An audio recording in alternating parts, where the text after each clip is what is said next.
আজকের দিনই বৈঠকে সংক্ষিপ্ত সময়ে বক্তব্যের বিষয় আদর্শ পরিবার। একটা পরিবার কিভাবে আদর্শ হতে পারে এ নিয়ে আমরা এক গুরুত্বপূর্ণ সংক্ষিপ্ত তথ্যবহুল বিবরণের চেষ্টা করব ইনশাআল্লাহ আজিজ। এ ব্যাপারে আল্লাহ তাআলা বলেন, ইয়া আইয়ুহাল্লাযীনা আমানু কু আনফুসাকুম ওয়া আহলিকুম নার। পৃথিবীর মানুষ, তোমরা তোমাদেরকে জাহান্নাম থেকে বাঁচাও আর তোমাদের পরিবারকে জাহান্নাম থেকে বাঁচাও।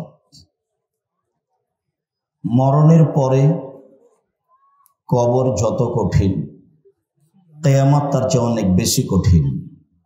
কিয়ামত যত কঠিন, জাহান্নাম তার চেয়ে অনেক অনেক অনেক বেশি কঠিন।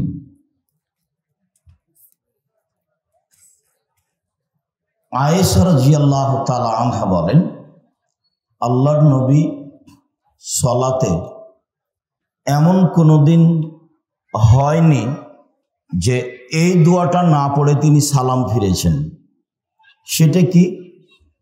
আমরা চাঁপাইনবাবগঞ্জ জেলার মানুষ হিসাবে সবাই ভালোভাবেই জানি।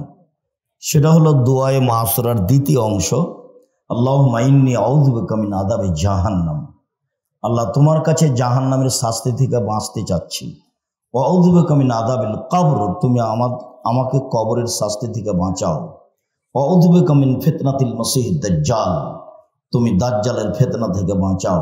ওয়া আউযু বিকা মিন ফিতনাতিল মাহি ওয়াল মামাত, ইহকাল এবং পরকালের ফিতনা থেকে বাঁচাও। ওয়া আউযু বিকা মিনাল মাসাম ওয়াল মাগরাম, বড় পাপ এবং ঋণ কর্জ থেকে বাঁচাও।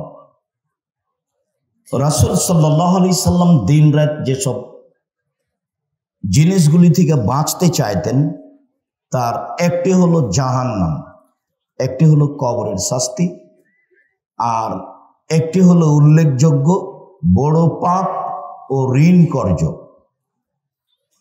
ঋণ কর্জ জায়েজ হলেও ঋণ কর্জ ভালো নয়। মানে ঋণ কর্জ অবস্থায় মানুষ মারা গেলে তার জানাজা হবে না, আর সব পাপ ক্ষমা হয়ে গেল, ঋণের পাপ ক্ষমা হবে না। মানুষ তো বুঝে না, ছেলে মেয়ের পাল্লাই পড়ে, বোকা বইয়ের পাল্লাই পড়ে ওই ব্যাংকে টাকা উঠিয়ে বাড়ি ঘর করছে। বউ যদি বলতো তো কুঁড়ে ঘরে থাকতে রাজি আছি, ব্যাংকের টাকা উঠাতে হবে না, ওই বাড়িতে রাজি নই, তাহলে লোকটা একটু বুঝতো। তো বউ তো হচ্ছে হস্তিনী, ও তো ঢং নেই, কিভাবে সংসার চলবে। এদেশের মানুষ তো বউকে দিয়ে সংসারের সব কাজ করায়, মাঠেরও কাজ করায়, নিজেরটা না হলেই খেপে যায়। তো সেও মনে করে যে কর্জ নিয়ে ব্যবসা বাণিজ্য বাড়িঘর করুক না, থাকা খাওয়া ভালো হলেই তো হলো। ঋণ কর্জ থাকলে জানাজা হয় না। তো মহান আল্লাহ বলেন, তোমরা তোমাদেরকে জাহান্নাম থেকে বাঁচাও আর পরিবারকে বাঁচাও। তাহলে পথঘাট এমন আছে যা দিয়ে নিজেকে বাঁচানো যায়, পরিবারকে বাঁচানো যায়।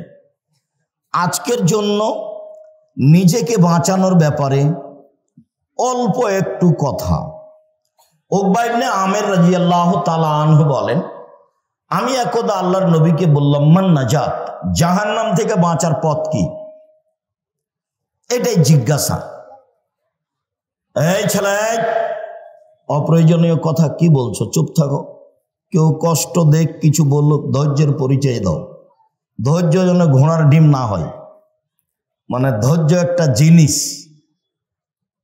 সেটা কেউ কিছু বললো আমি তার উত্তর দিব না, তার নাম ধৈর্য। আমি আব্দুর রাজ্জাক বিন ইউসুফ, আমাকে কেউ যদি একবারে ফেসবুকে ইউটিউবে ধুয়ে ছেড়ে দেয়, আমি তার নামটাও নিব না, আমি তার নামই নিনে।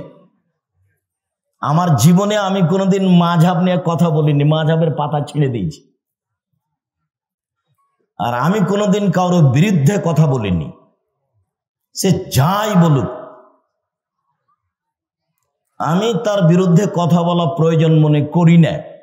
আর যারা বলছে তাদেরকে আমি আলেমও বলি না। আলেমের এটা গুণ নয় যে ফেসবুক আর আপনার ওই ইউটিউব হবে হাইকোর্ট আর জজ কোর্ট, বিচার ওটাই হয়ে গেল। জালেমের বিচার দুইবার হবে, জালেমের বিচার দুইবার হবে, একবার ইহকালে হবে, একবার পরকালে হবে। আল্লাহর নবী বলছেন ইন্নাল্লাহ ইউমলিল যালিম, জালেমকে আল্লাহ সুযোগ দেন জুলুম করার। ওয়াইদা আখাযাহু লাম ইউফলিতহু, আর যখন ধরেন তখন আর ছাড়েন না, মাত্র 45 মিনিট দেশ ছেড়ে দিতে হবে। কত দিন জুলুম করবে সে কথা আল্লাহ নবী বললেন না, হাদিস বুখারী মুসলিম। আল্লাহ নবী বললেন জালেমকে আল্লাহ জুলুম করার সুযোগ দেন, কত দিন জুলুম করবে এ কথা বললেন না। তার জুলুম অত্যাচারে হাজারো লাখো মানুষ জেলে হাজতে বাইরে রাস্তা ঘাটে হারিয়ে যাবে, মারা যাবে, তবুও সে জুলুম করবেই। কতদিন? যতদিন উপরে ফয়সালা আছে। নইলে ১৫০০ বছর জুলুম করার সুযোগ ফেরাউন পায়? তা কেমনে পায়? লৌহ শলাকাধারী ফেরাউন যে তার বিরুদ্ধে গেছে তাকে চিৎ করে শয়ে হাতে পায়ে কাঁটা মেরে দিয়েছে, দিয়ে সাপ বিচ্ছু গায়েল তুলে দিয়েছে। তো আপনাদেরও চোখ ঢেকে বন্ধ করে আয়না ঘরে রাখাও খুব একটা যে কম তার চেয়ে তা নয়, এটাও বছর বছর কম নয়। তো জালেমের বিচার দুইবার হবে। ফেরাউন অত বোকা ছিল না,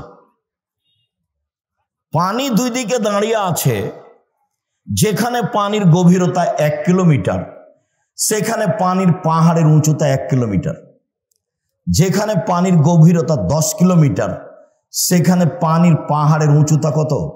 10 কিলোমিটার। পানি তো দুই দিকে দাঁড়িয়ে আছে। তো এই রাস্তা দিয়ে মুসা আলাইহিস সালাম চলে গেলেন, ফেরাউন চলে গেলে পানি জমা হয়ে যাবে না, যে এইটা ফেরাউনের বিশ্বাসের অভাব ছিল না, যেতেও পারে, কিন্তু সে এত ক্ষেপে আছে যে রাগের কারণে তার বুদ্ধি কমে গেছে। আপনি রেগে গেলেন তো হেরে গেলেন, রাগ মানুষকে ভুল পথে নিয়ে যাবে। তাই একজন লোক এসে বলছেন আল্লাহ নবী ফাউসিনি বিখাইরিন, আমাকে কল্যাণের উপদেশ দেন। তখন আল্লাহ রাসূল বলছেন লা তাগজাব, রাগ করো না। আরো বলেন কিছু, লা তাগজাব, রাগ করো না। আরো কিছু বলেন, লা তাগজাব, রাগ করো না। এই কথা রাসূল সাল্লাল্লাহু আলাইহি ওয়াসাল্লাম বারবার বললেন, হাদিস বুখারী মুসলিম। তো রাগের কারণে তার বুদ্ধি কমে গেছিল, সে যখন ভিতরে চলে গেল তখন তো পানি এক জায়গায় জমা হয়ে গেল। যখন জমা হয়ে গেল তখন ফেরাউন বলল আমান্ত আল্লাহ ইলাহা ইল্লাল্লাযী আমানাত বিহি বানু ইসরাঈল, আমিও সে আল্লাহকে মেনে নিলাম যে আল্লাহকে বানু ইসরাইল মুসা মেনে নিয়েছে। ওয়া আনা মিনাল মুসলিমিন, আমি একজন মুসলিম। এই কথা ফেরাউন বলল। তা আল্লাহ বললেন আলান, ও এখন আসাইতা কাবল, তুমি তো একটু আগে নাফরমান ছিলে, এখন মেনে নিলে? তারপরে বলছেন আল ইয়াউমা নুনাজ্জিকা বিবাদানিকা লিতাকুনা লিমান খালফাকা আয়া। ফেরাউন, তোমার মুসলিম ঘোষণা দেওয়া তো বহু দূরের কথা, তোমার শরীরটা আমি চিরদিনের জন্য রেখে দিলাম, তোমাকে মানুষ দেখে উপদেশ গ্রহণ করবে যে ফেরাউন ছিল অত্যাচারী, স্বৈরাচারী, স্বেচ্ছাচারী, উদ্ধত, জালেম। মুসা আলাইহিস সালামকে আল্লাহ বলছেন ফেরাউনের কাছে যান, দাওয়াত দেন। আমার মুখের ভাষা সাবলীল নয়, আমি ভালো ভাষা বলতে পারি না, আমি যাব না। তো বলছেন যেতে হবে, তাহলে ও আমাকে মারবে। আমার পক্ষ থেকে তার ব্যাপারে তার কাছে একটা অপরাধের অভিযোগ আছে, আমি এক থাপ্পড় দিয়ে মানুষ মেরেছি, ও গেলেই আমাকে মারবে। তো বললেন আমি তোমার সাথে আছি। মারবে কি করবে, আমি সাথে আছি। তো বললেন তাহলে আমার ভাইকে সাথে দিতে হবে। ঠিক আছে, তাই হলো। তোমার ভাইও সাথে থাকবে। দুই ভাই মিলে চলে গেলেন, গিয়েই বললেন বানি ইসরায়েলকে ছেড়ে দেন, মানে স্বাধীনতা চাইতে হবে। বানি ইসরায়েলকে দাস দাসীতে পরিণত করে রেখেছেন, বানি ইসরায়েলকে ছেড়ে দেন। তখন ফেরআউন বলতে লাগলো, তোমাকে কি আমি শিশুকালে লালন পালন করিনি? তুমি কি বহু বছর আমার মাঝে থাকনি? ফেরআউন বলছে, তুমি যা করেছ তা করেছ, তুমি তোমার কর্ম করেছ, এক থাপ্পড়ে তুমি মানুষ মেরেছ, তুমি বড় অকৃতজ্ঞ। এটা ফেরআউন বলল। তখন মূসা আলাইহিস সালাম বলছেন, আমি যা করেছি তা করেছি, আমি ভুল পথে ছিলাম। মানে এক থাপ্পড়ে মানুষ মেরেছি, এটাই ঠিক, আমি তখন ভুল পথে ছিলাম। আমি তোমার ভয়ে দেশ ছেড়েছি। আমার প্রতিপালক আমার প্রতি দয়া করেছেন, আমাকে জ্ঞানে গুণে পূর্ণ করেছেন, তিনি আমাকে নবী করেছেন। তুমি আমার প্রতি অনুগ্রহ করেছ, অনুগ্রহ করে তুমি খোঁটা দিয়েছ, খোঁটা দিয়ে তুমি বানি ইসরায়েলকে দাস দাসীতে পরিণত করেছ, তুমি বড় উদ্ধত স্বৈরাচার সীমা লঙ্ঘন করেছ। জালেমের বিচার দুইবার হবেই। রাসূল সাল্লাল্লাহু আলাইহি সাল্লাম বললেন যে বাঁচার পথ তিনটে। এক, নিজেকে কন্ট্রোলে রাখো, বাড়ির বাইরে যায় না। দুই, মুখখান বন্ধ রেখো, মুখ ব্যবহার করো না। তিন, পাপের জন্য কাঁদো, জান্নাত পেয়ে যাবো। এক, মুখ বন্ধ রেখো, ভালো কথা ছাড়া মুখ দিয়ে ব্যবহার করতে পারবে না। চিরদিনের জন্য আড্ডা পিটা হারাম। দোকানে বসে ল্যাংটা মেয়ে নাচবে, আর আপনি বসে চক্ষু ঠান্ডা করবেন, কলিজা ঠান্ডা করবেন, মনটা ঠান্ডা করবেন। এই নোংরা নেক্কারজনক জঘন্য কাজ ত্যাগ করতে হবে। চিরদিনের জন্য দোকানে বসে আড্ডা পিটা হারাম। দুইজন যেখানে বসে আছে সেখানে যাবেন না। উপার্জন করে খান, 5 ওয়াক্ত সালাত আদায় করবেন, এশার সালাত আদায় করে ঘুমিয়ে যাবেন। রাত 10টায় ঘুমিয়ে যাবেন, রাত 3টায় উঠবেন, 5 ঘন্টা ঘুম হয়েছে। 3টায় উঠে কিছু 2 রাকাত সালাত আদায় করবেন, প্রয়োজনীয় জিনিস আল্লাহর কাছে চাইবেন। রাত 3টার পরে আল্লাহ মানুষের নিকটে হয়ে যায়। রাত 3টার পরে যদি মানুষ উঠে, তখন মানুষ কার নিকটে হয়ে যায়? আল্লাহর নিকটে হয়ে যায়। তখন যা বলে সেটাই গ্রহণ হয়। একাধিক সহিহ হাদিস, সে আলোচনা এখন নয়। আপাতত এই যে জাহান্নাম থেকে বাঁচার 1 নাম্বার পথ, মুখ বন্ধ রেখো। মুখ ব্যবহার করতে হবে না, ক্ষমতা দেখাতে হবে না, দাপট দেখে 2 দিন বেঁচে থাকার প্রয়োজন নেই। দাপট হারিয়ে যাবে, দাপট হারিয়ে যাবে, চিরদিন থাকবে না। ক্ষমতা চিরদিন থাকার জিনিস নয়। জরুরি প্রয়োজন ছাড়া বাড়ির বাইরে যাওয়া হবে না। উপার্জন করে আসবেন, বাড়িতে ঢুকবেন, আহাল পরিবার আছে, ছেলে মেয়ে আছে, তাদের সাথে থাকেন, কথা বলেন। 10টায় ঘুমিয়ে, এই ছেলে, জায়গার তুলনায় উপস্থিতি অনেক বেশি।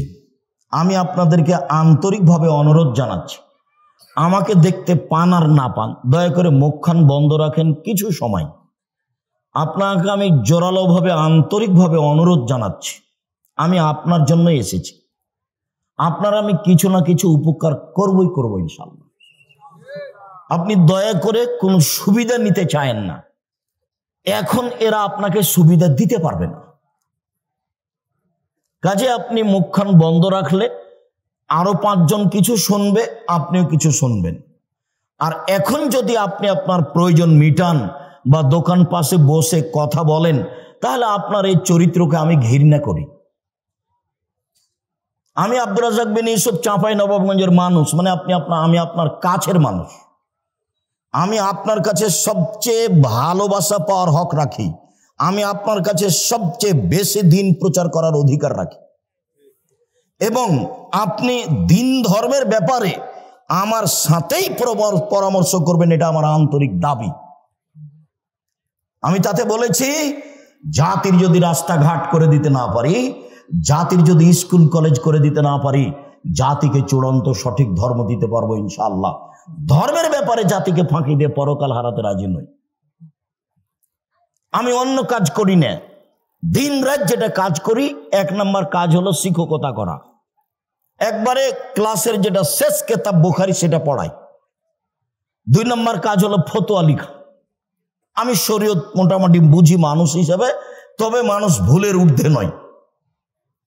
আমি আলহামদুলিল্লাহ ফতোয়া লিখি প্রায় 26 বছর থেকে। আর দিন ধর্ম প্রচার করি, তখন অপ্রয়োজনীয় কোনো কথা বলি না, কোনোদিন কেসা কাহিনী বলি না। একবারে 90 সাল থেকে নিয়ে এখন পর্যন্ত সব চ্যালেঞ্জ দেওয়া আছে। কোনো জায়গাতে যদি দেখা যায় যে আমি মাযহাবের ব্যাপারে কথা বলেছি বা সরকারি কথা বলেছি, তাহলে আমি জাতির সামনে কথা বলবো না। এক, মুখ বন্ধ রাখতে হবে, মুনাফিকি করে কোনো লাভ নেই। দিন রাত হ্যাঁ করে হেসে এর বিরুদ্ধে বলে এখানে সেখানে গিয়ে তাহাজ্জুদ পড়ে জান্নাত কিনে যাবে না। আর এসব এক শ্রেণীর অশিক্ষিতা মেয়ে, ওর বাপে বলেছে আমার মেয়ে master degree pass. Master degree pass যে তুমি, তো তোমার মাথায় কাপড় নেই। তুমি কে বললো তোমাকে মাস্টার ডিগ্রি পাস? তুমি কি করে শিক্ষিতা হলে? তোমাকে দেখে মানুষ পাপ করে, তোমাকে দেখলেই পাপ হয়। তুমি কিভাবে শিক্ষিতা হলে? শিক্ষিতা মানে শিক্ষা কি মানুষের ক্ষতি করে? শিক্ষা মানুষের ক্ষতি করে না শিক্ষা মানুষের উপকার করে? তো তোমার দিয়ে তো ক্ষতি হয়। আর তোমাকে আমি কি দিয়ে বলবো? তোমার কথাটা আমি পরে বলতে চাচ্ছিলাম, দুঃখিত, আগেই চলে আসছে যে আল্লাহ নবী বলছেন নবীগণের বৈশিষ্ট্য শিষ্টাচার 10টা। এটা বৈশিষ্ট্য নবীগণের। সব নবী এই শিষ্টাচার পালন করেছেন, আদম থেকে নিয়ে মুহাম্মদ সাল্লাল্লাহু আলাইহি সাল্লাম পর্যন্ত সব নবী। শিষ্টাচার 1, এফাউল্লাহ, দাড়ি বড় করতে হবে। ছোট করা, চেঁচে ফেলার কোনো সুযোগ নেই। দাড়ি চেঁচে ফেললে নারীর সাদৃশ্য হয়। দাড়ি চেঁচে ফেললে মানুষ নারীর মহিলার মতো হয়ে যায়। দাড়ি চেঁচে ফেললে পুরুষত্বা কমে যায়। দাড়ি চেঁচে ফেললে চোখের পাওয়ার কমে যায়। তো নবীগণের বৈশিষ্ট্য 1, দাড়ি ছেড়ে দেওয়া তার নিজের গতিতে। 2, কাসুস সারিব, মোচ কেটে ফেলা। মোচ চেঁচে ফেলতে হবে না, কেটে ফেলতে হবে। মোচ কিছু থাকবে, এটা পুরুষের পরিচয়। 3, কাসুল আসফার, নখ কেটে ফেলা। তো তুমি একটা মাস্টার ডিগ্রি পাস মেয়ে, ম্যাট্রিক পাস করেছো, তোমার নখ বড় আছে, তুমি বলো দেখি কিভাবে তুমি শিক্ষিতা? কে তোমাকে বললো শিক্ষিতা? আমি আব্দুর রাজ্জাক বিন ইউসুফ বলিনি। তোমার বাপ যদি বলে থাকে, তোমার বাপও অশিক্ষিত মানুষ। তোমার মা যদি বলে থাকে, তোমার মাও অশিক্ষিত মানুষ। আর তোমার মা যদি কোনোদিন তোমাকে নখ কাটতে না বলে থাকে, নিশ্চিত তোমার এটা মা নয়, এটা তোমার সৎ মা। নিশ্চিত এটা তোমার খালা। সৎ মা ছাড়া তোমার কল্যাণ চাইলো না কেন? তোমার কল্যাণ চাইলো না কেন? মা তো এরকম হয় না। মার ব্যাপারে একটু পরে কথা আসছে, মা কাকে বলে, যেহেতু আদর্শ পরিবার আলোচনা। তো নখ বড় কেন? কেন নখ বড়? নবীগণের বৈশিষ্ট্য নখ কেটে ফেলতে হবে। রাস্তাঘাটে দেখেছি সেই জন্য রাখতে হবে? বিমানবালার আছে সেই জন্য রাখতে হবে? হিন্দুদের নীতি হলো কপালে টিপ দেওয়া। হিন্দুদের নীতি হলো কপালে টিপ দেওয়া। তোমার কপালে টিপ কেন? ইহুদি খ্রিস্টানদের পতিতালয়ের মেয়েদের বৈশিষ্ট্য হচ্ছে নখে নেইল পালিশ দেওয়া। ইহুদি খ্রিস্টানদের পতিতালয়ের মেয়েদের বৈশিষ্ট্য হলো নখে নেইল পালিশ দেওয়া। ইহুদি খ্রিস্টানদের পতিতালয়ের মেয়েদের বৈশিষ্ট্য হলো নখে নেইল পালিশ দেওয়া। তো তোমার নখ বড়ই বা কেন? তোমার নখে নেইল পালিশ কেন? কে জবাব দিবে? আমি যদি তোমার বাপ মাকে অশিক্ষিত প্রমাণ করতে না পারি, আমি আব্দুর রাজ্জাক বিন ইউসুফ নিজের জেলায় বক্তব্য দেওয়া ত্যাগ করলাম, জিন্দেগিতে বক্তব্য দেব না।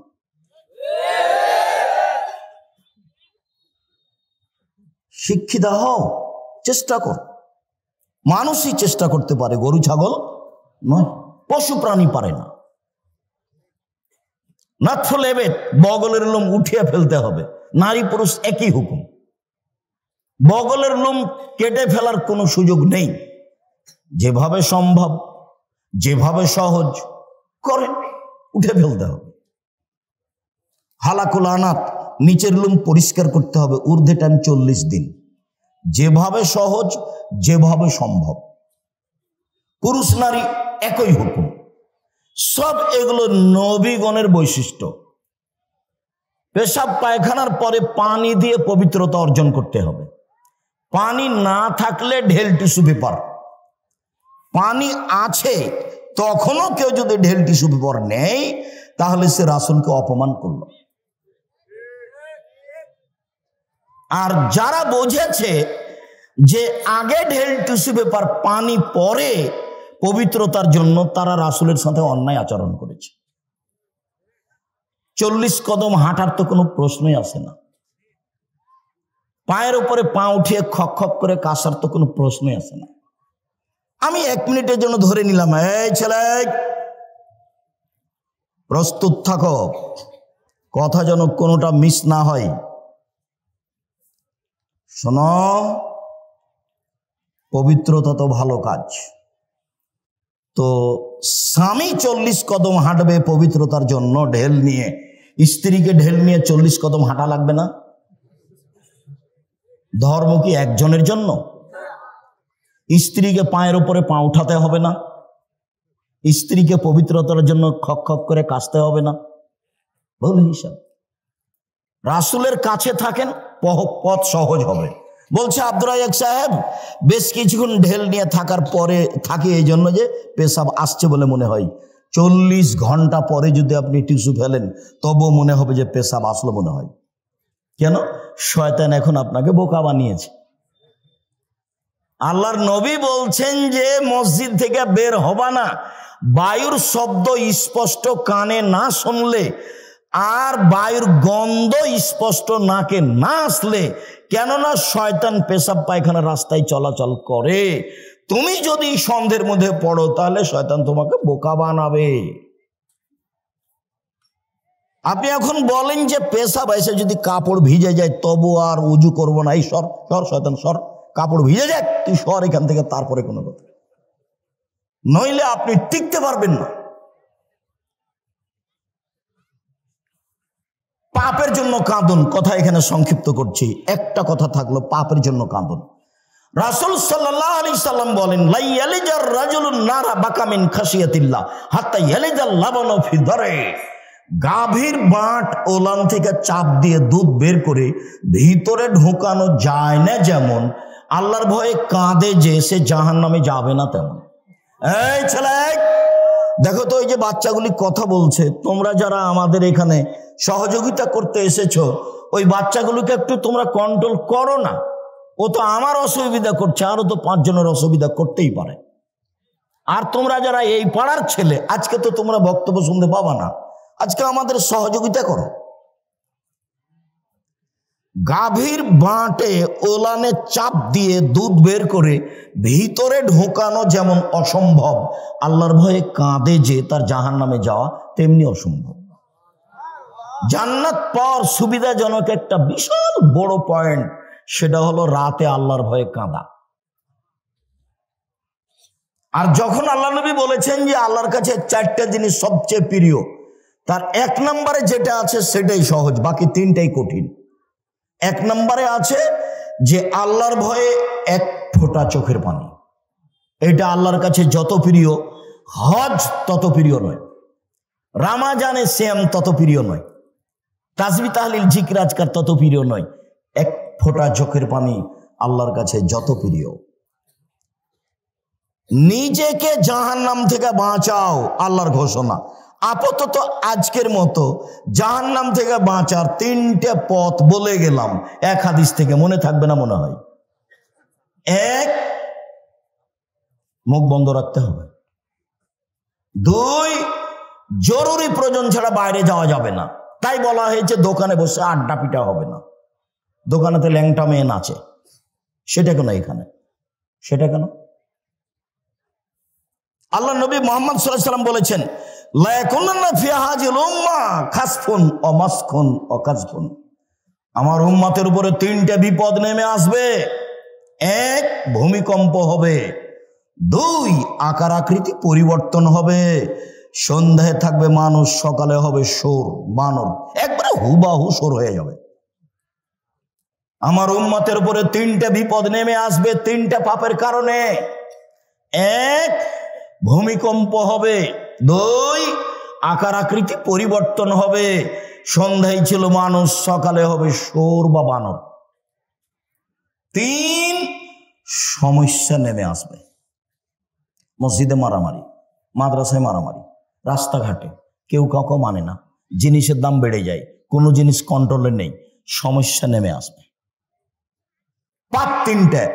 এক, ওয়াযালিকা ইযা যারাবু বিল মাআসিফ ইযা শারাবুল খুমরা, যখন মানুষ নেশাদার দ্রব্য পান করবে। এলাকাতে নেশাদার দ্রব্য আছে কিছু, যদি এটা চাঁপাইনবাবগঞ্জ না থাকারই কথা। দেখো অন্য জেলাতে যাই তখন নিজের জেলার খুব প্রশংসা করি, শিক্ষা দীক্ষা জ্ঞান গরিমা চাকরি বাকরি। বিদেশে যখন যাই তখন বলি, আরে তোমরা তো কাজ করতে এসছো, রাস্তাঘাটে কাজ করো। চাঁপাইনবাবগঞ্জের মানুষ চাকরি করে। দিনরাত তোমাকে নিয়ে আমি গর্ব করি, দেখো আমার গর্ব নষ্ট করো না।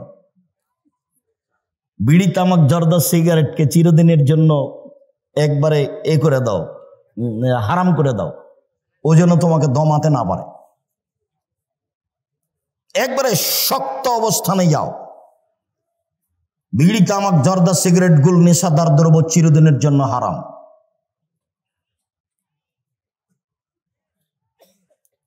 রাসূল সাল্লাল্লাহু আলাইহি ওয়াসাল্লাম বললেন, আমার উম্মতের উপরে তিনটা বিপদ নেমে আসবে তিনটা পাপের কারণে। এক, আমার উম্মত যখন নেশাদার দ্রব্য পান করবে তখন তিনটা বিপদ নেমে আসবে। দুই, জাহারাতিল কায়নাত, মেয়েরা যখন নাচবে, সব মোবাইলে মেয়ে নাচে, সব দোকানে মেয়ে নাচে, প্রায় সব বাড়িতে মেয়ে নাচে। বড় বিশাল টিভি আছে, ইন্ডিয়ান মেয়ে নাচছে, যান ঠান্ডা হয়ে যাচ্ছে, কলিজা সহাত হয়ে যাচ্ছে, চক্ষু ঠান্ডা হয়ে যাচ্ছে, ধর্ম পাগল হয়ে গেছে। রাসূল সাল্লাল্লাহু আলাইহি সাল্লাম বলেন, তিন শ্রেণীর মানুষ জান্নাতে যাবে। তার এক শ্রেণীর মানুষ হচ্ছে অপর নারীকে দেখে যে চক্ষু নিচু করে। নেন এবার তোমার বড় মোবাইলের কি হবে?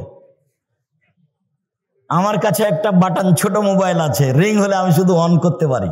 তুমি আমাকে বলেছো যে আব্দুর রাজ্জাক সাহেব আমার নামটা একটু সেভ করে রাখতেন, কিন্তু আমি সেভ করতে পারি না, আমি শুধু অন করতে পারি। ও দিয়েই জামিয়া সালাফিয়া চলে, মানুষের সাথে ও দিয়েই ওইটা দিয়েই কথা বলি। এদেশের সর্ববৃহৎ প্রতিষ্ঠান, শিক্ষা গুণে, শিক্ষক গুণে, শিক্ষক সংখ্যায়, ছাত্র সংখ্যায়, প্রতিষ্ঠানের আয়তনে এদেশের সর্ববৃহৎ প্রতিষ্ঠান জামিয়া সালাফিয়া। জামিয়া সালাফিয়াতে ইন্ডিয়ান, সৌদি আরব, বাংলাদেশের প্রায় 300 জন শিক্ষক শিক্ষিকা পাঠদান করে থাকেন। এখন চলমান 4 জন আছেন মদিনা বিশ্ববিদ্যালয়ের, 4 জনই টিচার, তারা ওখান থেকে এসে শিক্ষা দিচ্ছে। সেদিন আপনারা দেখে এসেছেন, তার নাম জামিয়া সালাফিয়া। জামিয়া সালাফিয়ায় প্রায় 5000 ছেলে মেয়ে পড়াশোনা করে, 519 জন ইতিম আছে। জামিয়া সালাফিয়া ডাঙ্গিপাড়া পবা রাজশাহী প্রায় 40 বিঘা জমির উপর অবস্থান করে। মেয়েদের যেটা শাখায় এখন গড়তে যাচ্ছে সেটা 60 থেকে 70 বিঘা। যেটা রূপগঞ্জ জামিয়া সালাফিয়া ঢাকা, সেটা প্রায় 100 বিঘা জমির উপরে, 22 বিঘা মেয়েদের জন্য। সর্বোচ্চ প্রতিষ্ঠান এদেশের শিক্ষা মানে, শিক্ষা গুণে। শিরক মুক্ত প্রতিষ্ঠান জামিয়া সালাফিয়া, বিদআত মুক্ত প্রতিষ্ঠান জামিয়া সালাফিয়া, দল মুক্ত প্রতিষ্ঠান জামিয়া সালাফিয়া, সংগঠন মুক্ত প্রতিষ্ঠান জামিয়া সালাফিয়া, হিংসা মুক্ত প্রতিষ্ঠান জামিয়া সালাফিয়া, দেশের সর্ববৃহৎ প্রতিষ্ঠান জামিয়া সালাফিয়া। জামিয়া সালাফিয়া চাঁপাইনবাবগঞ্জের প্রতিষ্ঠান।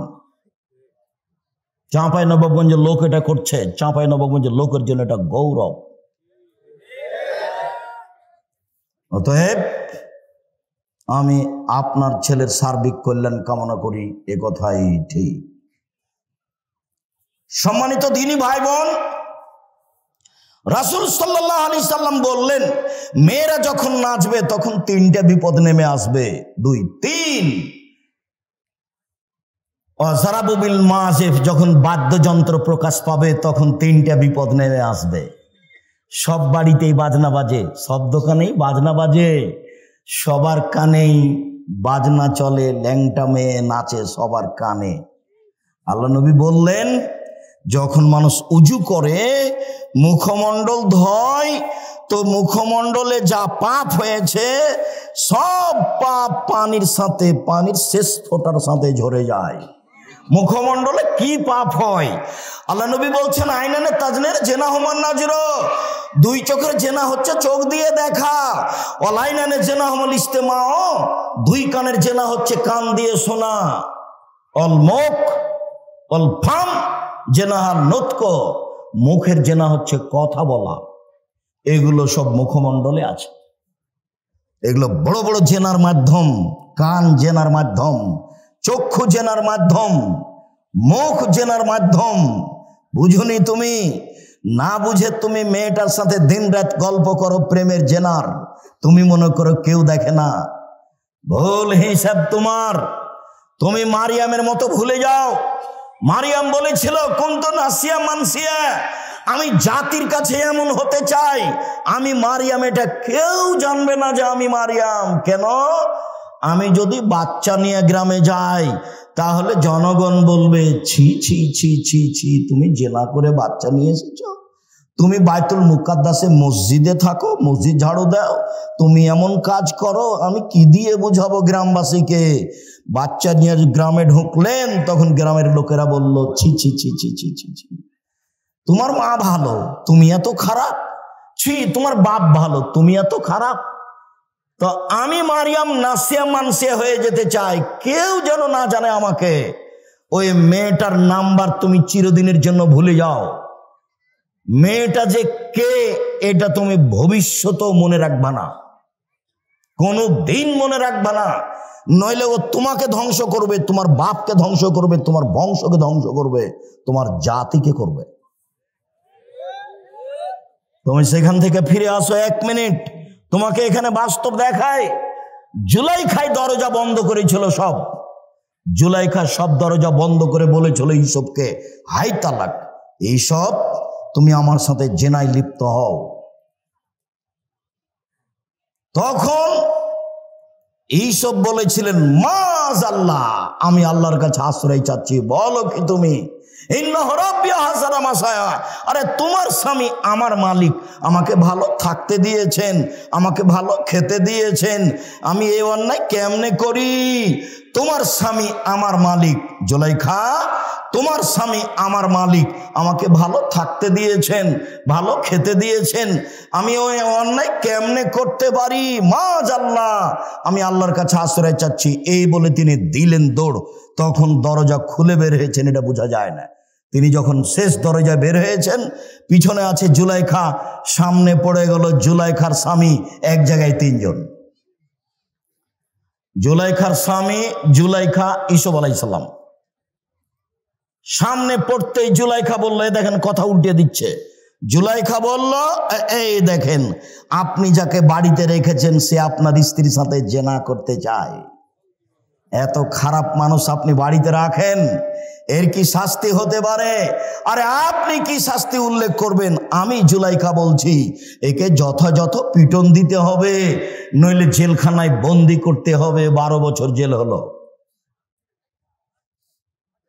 12 বছর পরে সরকারের পক্ষ থেকে ইউসুফকে ডেকে পাঠানো হলো।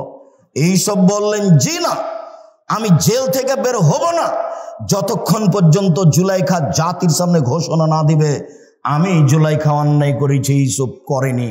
এই ঘোষণার পূর্ব পর্যন্ত আমি ইউসুফ জেল থেকে বের হব না। আমাদের নবী মুহাম্মদ সাল্লাল্লাহু আলাইহি সাল্লাম বললেন, আমার চেয়ে ইউসুফের অনেক ধৈর্য বেশি, আমার চেয়ে ইউসুফের অনেক ধৈর্য বেশি। আরে আমি মুহাম্মদ সাল্লাল্লাহু আলাইহি সাল্লাম যদি 12 বছর জেলে থাকতাম আর সরকারিভাবে যদি আমাকে ডেকে পাঠানো হতো, তাহলে আমি তাড়াহুড়া করে বের হতাম, চলো চলো চলো চলো। আমাদের নবী মুহাম্মদ সাল্লাল্লাহু আলাইহি সাল্লাম বলছেন যে আমার চেয়ে ধৈর্যশীল কে? ইউসুফ আলাইহিসসালাম। ইউসুফ আলাইহিসসালাম বলছেন জি না, হবে না, আগে জুলাইখাকে জাতির সামনে ঘোষণা দিতে হবে। জুলাইখা ঠিকই 12 বছর পরে জাতির সামনে ঘোষণা দিল, আমি অন্যায় করেছি, ইউসুফ অন্যায় করেনি। এই যে দেখছেন না, নারী হলো 3 জানের বড়ি, নারী হলো 3 জানের বড়ি। গোপন কথা বলা হবে না, সাথে সাথে তার ফাঁদে পড়া হবে না, তার ফাঁদে পড়লে সব কিছু হারিয়ে যাবে। শুনুন, রাসূল সাল্লাল্লাহু আলাইহি সাল্লাম বলেন, 3টা পাপের কারণে আমার উম্মতের উপরে গজব নেমে আসবে। 1, যখন তারা নেশাদার দ্রব্য পান করবে। 2, মেয়েরা যখন নাচবে। 3, যখন বাদ্যযন্ত্র প্রকাশ পাবে। সব দোকানে বাজনা বাজে, সব মোবাইলে বাজনা বাজে। তোমার মোবাইলে যেন আর কখনো কোনো মেয়ে না নাচে, চিরদিনের জন্য তুমি বন্ধ করো। চক্ষু ঠান্ডা করে জান্নাতের মেয়ে ভোগ করার হিসাব করো না। জান্নাতের মেয়ে ভোগ করা অত সহজ নয়, ওরা অত সাধারণ ভাবে নেই। আল্লাহ তাআলা বলছেন, ওরাকে আমি এমন ভাবে রেখেছি, জিন কোনোদিন তাদের স্পর্শ করেনি, মানুষ তাদের স্পর্শ করেনি। ওরাকে ঝিনুকের মধ্যে লুকানো আছে, যখন তাদেরকে বের করা হবে তখন মনে হবে যে এরা ঝিনুকের মধ্যে লুকানো মুক্তা। তাদের কোনোদিন পেশাব হবে না, তাদের কোনোদিন পায়খানা হবে না, তাদের কোনোদিন হায়েজ হবে না। তাদের রূপ চেহারা ভিন্ন ধরনের হবে। 16-18 বছর মেয়েরা যেমন হয়, জান্নাতের মেয়েরা তেমন হবে, তার চেয়ে হাজারো গুণ সুন্দরী। চক্ষু হবে টানা টানা, লম্বা লম্বা, আর মাথার চুল হবে ককড়া ককড়া। সুন্দরী হওয়ার জন্য যা কিছু লাগে সব কিছু তাদের মাঝে আছে। জান্নাতের মেয়ে ভোগ করতে হলে এই চক্ষু দিয়ে এই সব কিছু ভোগ করে জান্নাতের মেয়ে ভোগ করা যাবে না, ভুল হিসাব। এখানে আরো একটা কথা থেকে গেল। আল্লাহ নবী বলছেন, সালাসাতুন লা ইয়াদখুলুল জান্নাহ আবাদা, 3 শ্রেণীর মানুষ জান্নাতে যাবে না, কখনো যাবে না। 3 শ্রেণীর মানুষ জান্নাতে যাবে না, কখনো যাবে না। 1, দায়ুস, যার ছেলে মেয়ে স্ত্রী পর্দায় থাকে না। গ্রামের সবাই নাকি চাচা, গ্রামের সবাই নাকি বড় ভাই, সবাই নাকি ছোট ভাই, ধর্ম এইভাবে আছে। তাহলে তো বিবাহের মতোই হয়ে গেল।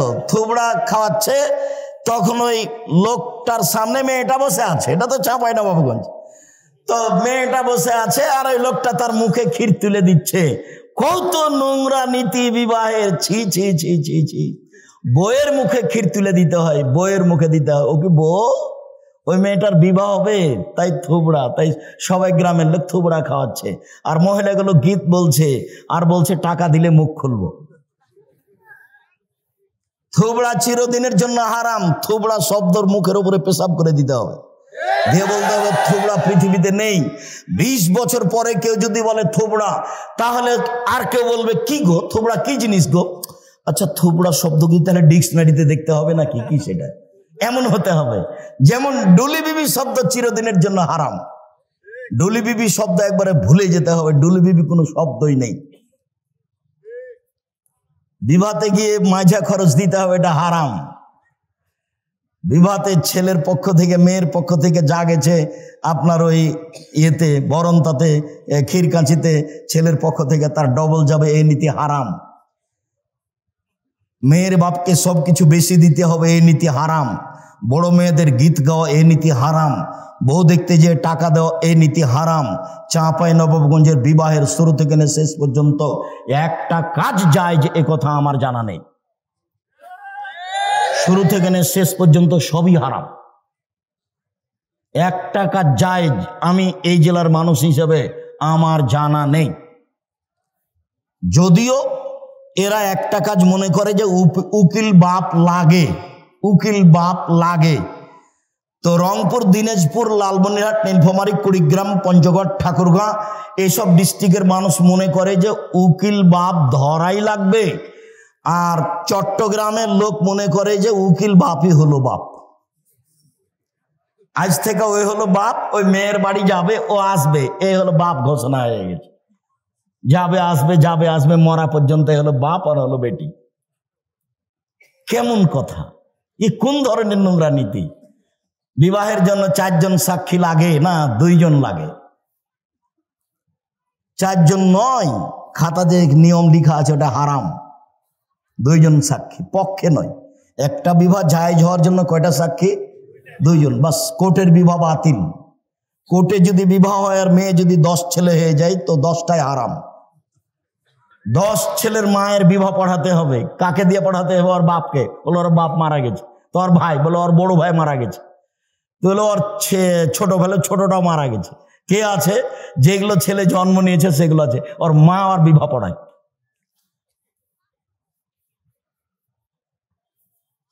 বিবাহ পড়াতেই হবে। কোর্টের বিবাহ বাতিল, কোর্টের বিবাহ বাতিল, কোর্টের বিবাহ বাতিল। আমি বলিনি ও কথা, মুহাম্মদ সাল্লাল্লাহু আলাইহি ওয়াসাল্লাম বলেছেন। বলছিলাম আল্লাহ তাআলা বলেন, তোমরা নিজেদেরকে জাহান্নাম থেকে বাঁচাও, পরিবারকে জাহান্নাম থেকে বাঁচাও। দেখি পরিবারকে কিভাবে জাহান্নাম থেকে বাঁচানো যায়। আবু হুরায়রা রাদিয়াল্লাহু তাআলা আনহু বলেন, রাসূল সাল্লাল্লাহু আলাইহি সাল্লাম বলেছেন, কুল্লু মাউলুদিন ইউলাদু আলাল ফিতরা, প্রত্যেকটা ছেলে মেয়ে ইসলামী ধারণ ক্ষমতা নিয়ে জন্মগ্রহণ করে। প্রত্যেকটা ছেলে দাড়ি ছেড়ে দিতে পারবে, এই ক্ষমতা আছে। প্রত্যেকটা মানুষ মোচ কাটতে পারবে, এই ক্ষমতা আছে। প্রত্যেকটা মেয়ে মাথায় কাপড় দিতে পারবে, এই ক্ষমতা আছে। আল্লাহ নবী বলছেন সবাই ইসলামী নিয়ম নীতি ধারণ ক্ষমতা নিয়ে জন্মগ্রহণ করে। ফাবু ইউহাবেদানিহি, তার বাপ মা তাকে ইহুদি করে দেয়। ইমাজ্জেসানিহি, তার বাপ মা তাকে আগুন পূজক করে দেয়। ইনাসরানিহি, তার বাপ মা তাকে খ্রিস্টান করে দেয়। বাপ মা ছেলে মেয়েকে যেভাবে গড়ে তুলে সেইভাবে গড়ে উঠে। চাঁপাই নবাবগঞ্জের ভাষাতে সঙ্গ দোষে লোহা ভাসে। এটাই হলো বুখারী মুসলিমের হাদিসের তরজমা।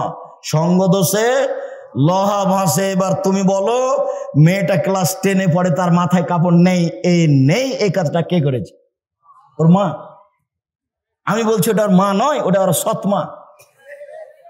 ওর মা বলবে, মাথায় কাপড় নিতে বাইরে না, কোথায় যাচ্ছিস? দাঁত ভেঙে দেবে একবারে।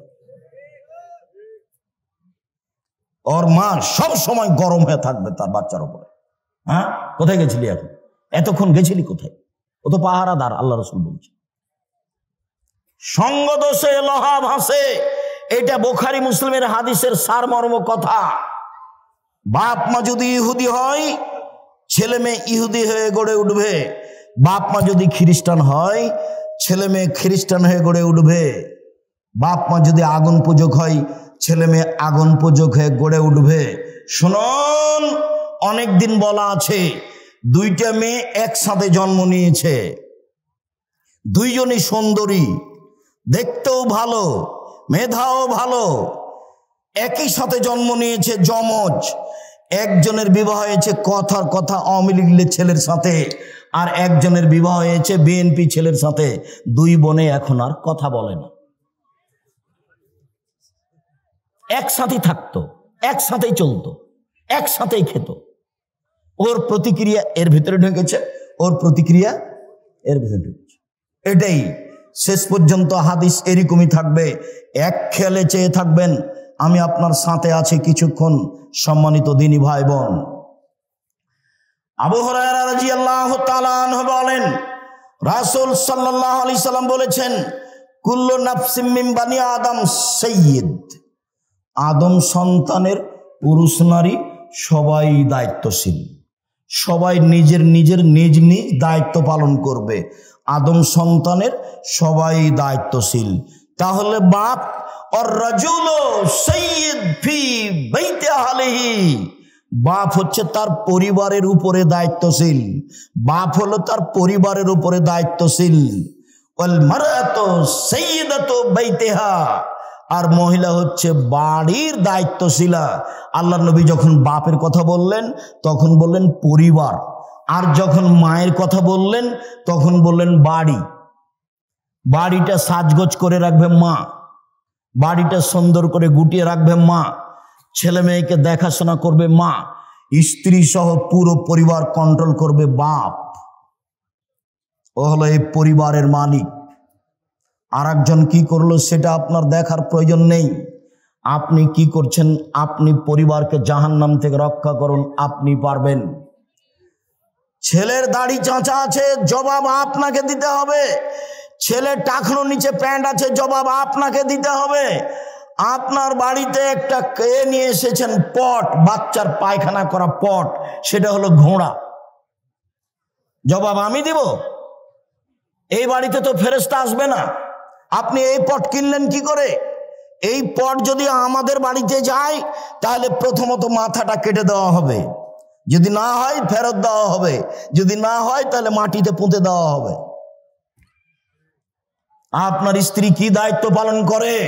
আপনার স্ত্রী একটা প্লেট কিনেছে, তাতে আছে চিংড়ি মাছ, ও নাকি শিক্ষিতা। আপনার স্ত্রী একটা আয়না কিনেছে, আয়না হলো রুই মাছ। আপনার স্ত্রী একটা তরকারির বাটি কিনেছে, সেটা হলো কাতল মাছ। কি বুঝাতে চাচ্ছেন আপনি আমাকে? আপনার শোকেজে কাঁকড়া সাজানো আছে, আপনার স্ত্রী অ্যালবামে ছবি ছেলে মেয়ের রেখেছে, বাপ মায়ের রেখেছে, এ শিক্ষিতা নয়। একজন অশিক্ষিতা মহিলা এ পরিবার কন্ট্রোল করতে পারে না, আপনিও পারবেন না। আপনি আপনার পরিবারের দায়িত্ব পালন করেন না। আপনার বাড়িতে কার্টনওয়ালা গেঞ্জি গেল কেন? আপনার ছেলের গায়ে কার্টন আছে, দেখা যাচ্ছে ছবি মানুষের, দিন রাত ঘুরে বেড়াচ্ছে, চোখে পড়ে না? আপনার স্ত্রী আপনার বাচ্চার পায়জামাটা প্যান্টটা রোজ ধুয়ে দিচ্ছে, প্যান্টটা টাকানোর নিচে যায়, সেটাও দেখতে পায় না। ও যে দায়িত্বশীল, কি দায়িত্ব পালন করে? আপনি যে দায়িত্বশীল, কি আপনি দায়িত্ব পালন করেন? সম্মানিত দিনী ভাই বোন, আব্দুল্লাহ ইবনে ওমর রাদিয়াল্লাহু তাআলা আনহু বলেন, এই ছেলে বসো, অল্প সময়, আপনি বিরক্ত হয়ে আমাকে কষ্ট দিবেন না। আর আমি তাফসির মাহফিল করতে আসিনি যে আপনি বাদাম খাবেন আর আমি কেসা কাহিনী বলবো, এরকম কাজ আমি করি না। আর তাফসির মাহফিলের কথাটা আসতে আপনার সাথে আমি একটা কথা বলে রাখছি, আমি আব্দুর রাজ্জাক বিন ইউসুফ আপনার বাড়ির মানুষ। আমি চাঁপাইনবাবগঞ্জের মানুষ, মানে আমি আপনার বাড়ির মানুষ, আপনার বাড়ির মানুষ আমি হতে চাই। আপনি উপেক্ষা করে কিছু করলে জবাব আপনাকে কিয়ামতের মাঠে দিতে হোক, এটা আমি চাই না। শুনুন, আল্লাহ রাসূল বললেন, পৃথিবীর মানুষ বাল্লিগু আন্নী ওয়ালা আয়া, আমার একটা কথা জানা থাকলে অন্যকে বলো। পৃথিবীর মানুষ, আমার একটি কথা জানা থাকলে অন্যকে বলো। দুই, ওয়া হাদ্দিসু আন বানি ইসরাঈল ওয়ালা হারাজ, বানি ইসরাঈলের কাহিনী বলো, কোনো দোষ নেই। বানি ইসরাঈলের কাহিনী বলো, কোনো দোষ নেই। আমান কাযাবা আলাইয়া মুতাআম্মিদান ফালিয়াতাবাওয়া মাকাদাহু মিনান নার, কেউ যদি কোনো কথা আমার নামে বলে, সেই কথা যদি আমার না হয়, তাহলে তার থাকার জায়গা জাহান্নাম। পাগড়ি যত বড়ই হোক, জুব্বা যত বড়ই হোক, রেহাই হবে না। আপনি যেই কথাটা মুখ দিয়ে বললেন, যেই কথাটা কলমে লিখলেন, সেটা যদি নবীর না হয়, তাহলে আপনার থাকার জায়গা জাহান্নাম। জেনা করে জাহান্নামে গেছে এই কথা নয়, সুদ খেয়ে জাহান্নামে গেছে এই কথা নয়, মানুষকে মেরে জাহান্নামে গেছে এই কথা নয়, জুলুম অত্যাচার করে জাহান্নামে গেছে এই কথা নয়। ধর্মের নামে একটা কথা বলেছে যেটা রাসূলের নয়।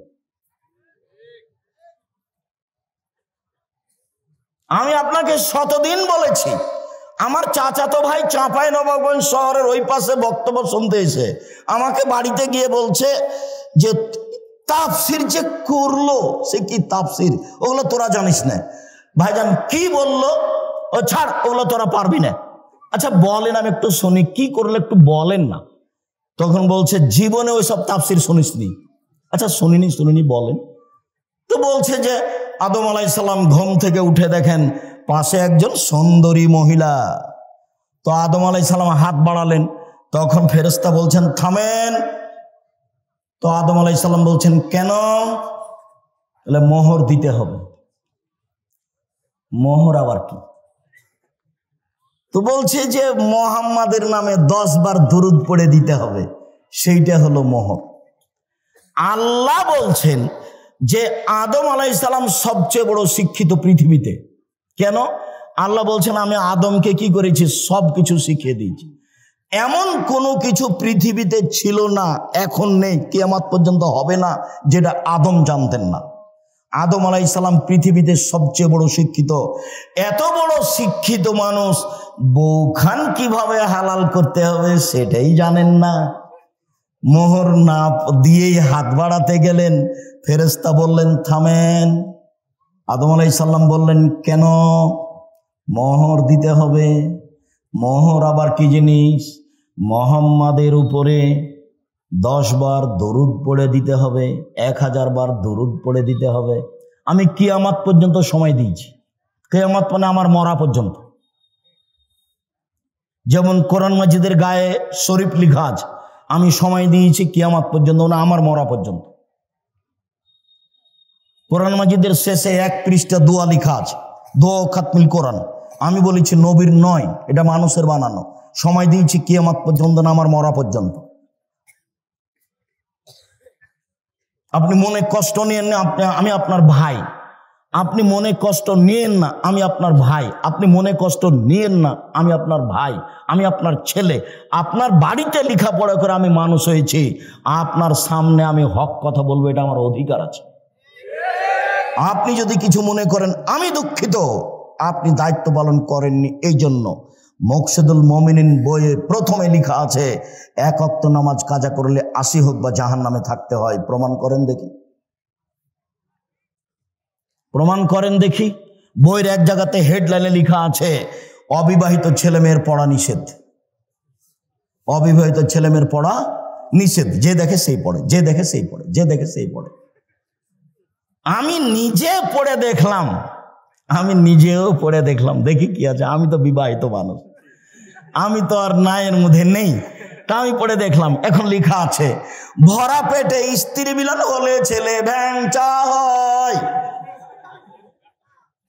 সফরের পূর্বে স্ত্রী মিলন হলে ছেলে কানা হয়, চন্দ্র সূর্য গ্রহণে স্ত্রী মিলন হলে ছেলে টেরা হয়। এসব কথা লেখা আছে। আল্লাহর কসম, আমি আব্দুর রাজ্জাক বিন ইউসুফ আপনার কাছের মানুষ, আল্লাহর কসম এগুলো সত্য কথা নয়, বরং কোরআনের বিরোধী। আল্লাহ বলছেন নিসাউকুম হারসুল লাকুম ফাতু হারসাকুম আনশিতুম। পৃথিবীর মানুষ তোমাদের স্ত্রী, তোমাদের জমি। পৃথিবীর মানুষ তোমাদের স্ত্রী, তোমাদের ক্ষেত। পৃথিবীর মানুষ তোমাদের স্ত্রী, তোমাদের জমি। তোমরা তোমাদের জমিতে আসো তোমাদের ইচ্ছা মতো, সকালেই কি, দুপুরেই কি, ভরা পেটেই কি, সফরের পূর্বেই কি, চন্দ্রগ্রহণ লাগলেই কি আর না লাগলেই কি। ঋতু হাইজ অবস্থায় স্ত্রী মিলনে যাবা না, বাস। এটা আল্লাহর দেওয়া বিধান। পৃথিবীর মানুষ, আমার একটি কথা জানা থাকলে অন্যকে বলো। পৃথিবীর মানুষ, বানি ইসরায়েলের কাহিনী বলো, কোনো দোষ নেই, মানে সত্য কাহিনী হতে হবে। 1 মিনিট, সত্য কাহিনী হতে হবে। 1 মিনিট, 1 মিনিট বলে কি বলতে চাচ্ছেন আব্দুর রাজ্জাক সাহেব? হ্যাঁ, একটা সত্য কাহিনী দেখাই। ইস্তারা রাজুলুন মিন রাজুলিন আকারান। একটা লোকের কাছে জমি কিনে নিয়েছিল হাজার হাজার বছর পূর্বে। জমি চাষ করতে গিয়ে স্বর্ণের পাতিল পেল। এখন জমি ক্রেতা স্বর্ণের পাতিলটা বিক্রেতার কাছে নিয়ে গিয়ে বলছে খুদ্দাহ বাকা মিন্নি, আপনি স্বর্ণের পাতিল নেন। ইস্তারে তো মিনকাল আর দরমাপ্তা মিনকা দাব, আমি আপনার কাছে জমি কিনে নিয়েছি, স্বর্ণের পাতিল কিনে নিনি, নেন নেন। তখন বিক্রেতা বলছে বাইতুলার জমা ফিহা, জমিও বিক্রি করেছি, জমিতে যা ছিল সবই বিক্রি করেছি, পাতিল নেব না। হাদিস বুখারী মুসলিম, হাজার হাজার বছর আগের কাহিনী। এই হলো বানি ইসরায়েলের কাহিনী। পৃথিবীর আলেম ওলামা, তোমরা বানি ইসরায়েলের কাহিনী বলো। ও মুফাসসির সাহেব, আপনি বানি ইসরায়েলের সত্য কাহিনী বলেন, আপনি সহিহ হাদিস বলেন। যদি আপনার কোনো কথা এমন হয়ে যায় যেটা নবীর নয়, তখন থাকার জায়গা জাহান্নাম, পথ ঘাট থাকবে না। যোগ্যা যত বড়ই হোক, পীর যত বড়ই হোক, লাভ হবে না, বাঁচার কোনো পথ নেই। হাদিস বুখারী মুসলিম। আল্লাহ নবী বলছেন কাফাবিল মারে কাদেওয়ানি হাদ্দাসা বিকুল্লি মা সামিয়া, মুখ দিয়ে কথা বলার পূর্বে ও যেন তদন্ত করে দেখে। তদন্ত না করে যেন কোনো কথা ধর্মের নামে না বলে। বন্ধ থাক, ধর্ম বন্ধ থাক, তুমি বলিও না। বলতে গেলে দেখে বলিও। আমি বলছি না যে আপনি কাঁদ মাসা করিয়েন না উজুতে, আমি এই কথা বলছি না। আমি বলছি আপনি কাঁদ মাসা করেন, কিন্তু যদি নবীর না হয়ে থাকে তাহলে আপনার কি হবে? আপনার আমি এটা বন্ধ করতে আসিনি। আপনি বলেন আল্লাহুম্মা সাল্লি আলা সাইয়্যিদিনা নাবিয়ানা মুহাম্মদ, বলেন, আমি আপনাকে নিষেধ করিনি, এই কাজ আমি করি না। আপনি বলেন, আমি যেটুকু বলছি সেটুকু হচ্ছে এইটা যদি নবীর না হয় তাহলে আপনার কি হবে, তাকে আপনি তদন্ত করেন, নবীর প্রমাণ হোক। আপনি একজন বড় মুফাসসির, আপনি একজন বড় মুফাসসিরের সহযোগী, আপনি এমনটা করছেন, যদি রাসূলের না হয় তাহলে আপনার এবং তার কি হবে, এইটা আপনি বিবেচনা করছেন না কেন? আমি তো মনে করছি এইভাবে তাফসীর করাটা ঠিক ওইরকম। কেমন? ফাতেমা যেমন বলেছিলেন, ফাতেমা কান্দিয়া কয় আজ বুঝি হুসাইন কারবালাতে শহীদ হয়। ফাতেমা কান্দিয়া কয় আজ বুঝি হুসাইন কারবালাতে শহীদ হয়। যেদিন হুসাইন কারবালাতে শহীদ হচ্ছেন ইরাকের মাটিতে, তার 49 বছর আগে ফাতেমা মারা গেছে। কতদিন আগে মারা গেছেন? 49 বছর আগে। তাহলে ফাতেমা এভাবে কিভাবে বলবেন? তাহলে তো ধর্মের কথা, আমি যদি এরকম বক্তা হই তাহলে আমার কথা হয়ে গেল ওইরকম পুথির গানের মতো, 6 মাসের রাস্তা মর্দ 6 দিনে গেল, ঘোড়ায় চড়িয়া মর্দ হাঁটিয়া চলিল। ধর্ম এরকম নয়। কেউ যেন আঙ্গুলে চোখে আঙ্গুল না ঢোকাতে পারে এইভাবে বলার চেষ্টা করেন, তবে মানুষ হিসেবে কোনো জায়গাতে ত্রুটি থাকতেও পারে। আবু মুসা আশআরী রাদিয়াল্লাহু তাআলা আনহু বলেন, রাসূল সাল্লাল্লাহু আলাইহি সাল্লাম বলেছেন, আইয়ুমা রাজুলিন লাহু ওয়ালিদা, কারো যদি একটা কাজের মেয়ে থাকে, কাজের মেয়ে, ফাআদ্দাবাহা ফাসানা তাদিবাহা, তাকে যদি শিষ্টাচার শিখিয়ে দেয়, সুন্দর শিষ্টাচার শিখিয়ে দেয়, আল্লামাহা ফাসানা তালিমাহা, তাকে যদি বিদ্যা শিখিয়ে দেয়, সুন্দর বিদ্যা শিখিয়ে দেয়, ফালাহু আজরান, তার জন্য ডবল নেকি রয়েছে। কাজের মেয়েকে বিদ্যা শিখাতে হবে, কাজের মেয়েকে শিষ্টাচার শিখাতে হবে। শিষ্টাচার কি জিনিস? নখ বড় কেন? শিষ্টাচার গ্রহণ করো, কেটে ফেলো। কপালে টিপ কেন? শিষ্টাচার গ্রহণ করো, টিপ তুলে ফেলো। শোনো, যেই ওই পায়ে যেগুলো বাজে সেগুলো কি? নূপুর। এই বাজনা নূপুর কেন? এটা শয়তানের বাজনা, খুলে ফেলো। এইভাবে চুল বেনি করে উপরে ধামাওয়ালিদের মতো করে রেখেছো কেন? এই শিষ্টাচার বন্ধ করো। শিষ্টাচার কি জিনিস? শিষ্টাচার কি জিনিস? আম্মু বাড়ি থেকে বের হলে আমাকে সালাম দিয়ে বের হও, শিষ্টাচার। আম্মু বাড়িতে ঢোকার সময় সালাম দিয়ে ঢোকো, শিষ্টাচার। আম্মু পড়তে বসলে নাসফালাকে ক্লাস রব্বে জিদিন ইলমা বলে পড়তে বসো, শিষ্টাচার।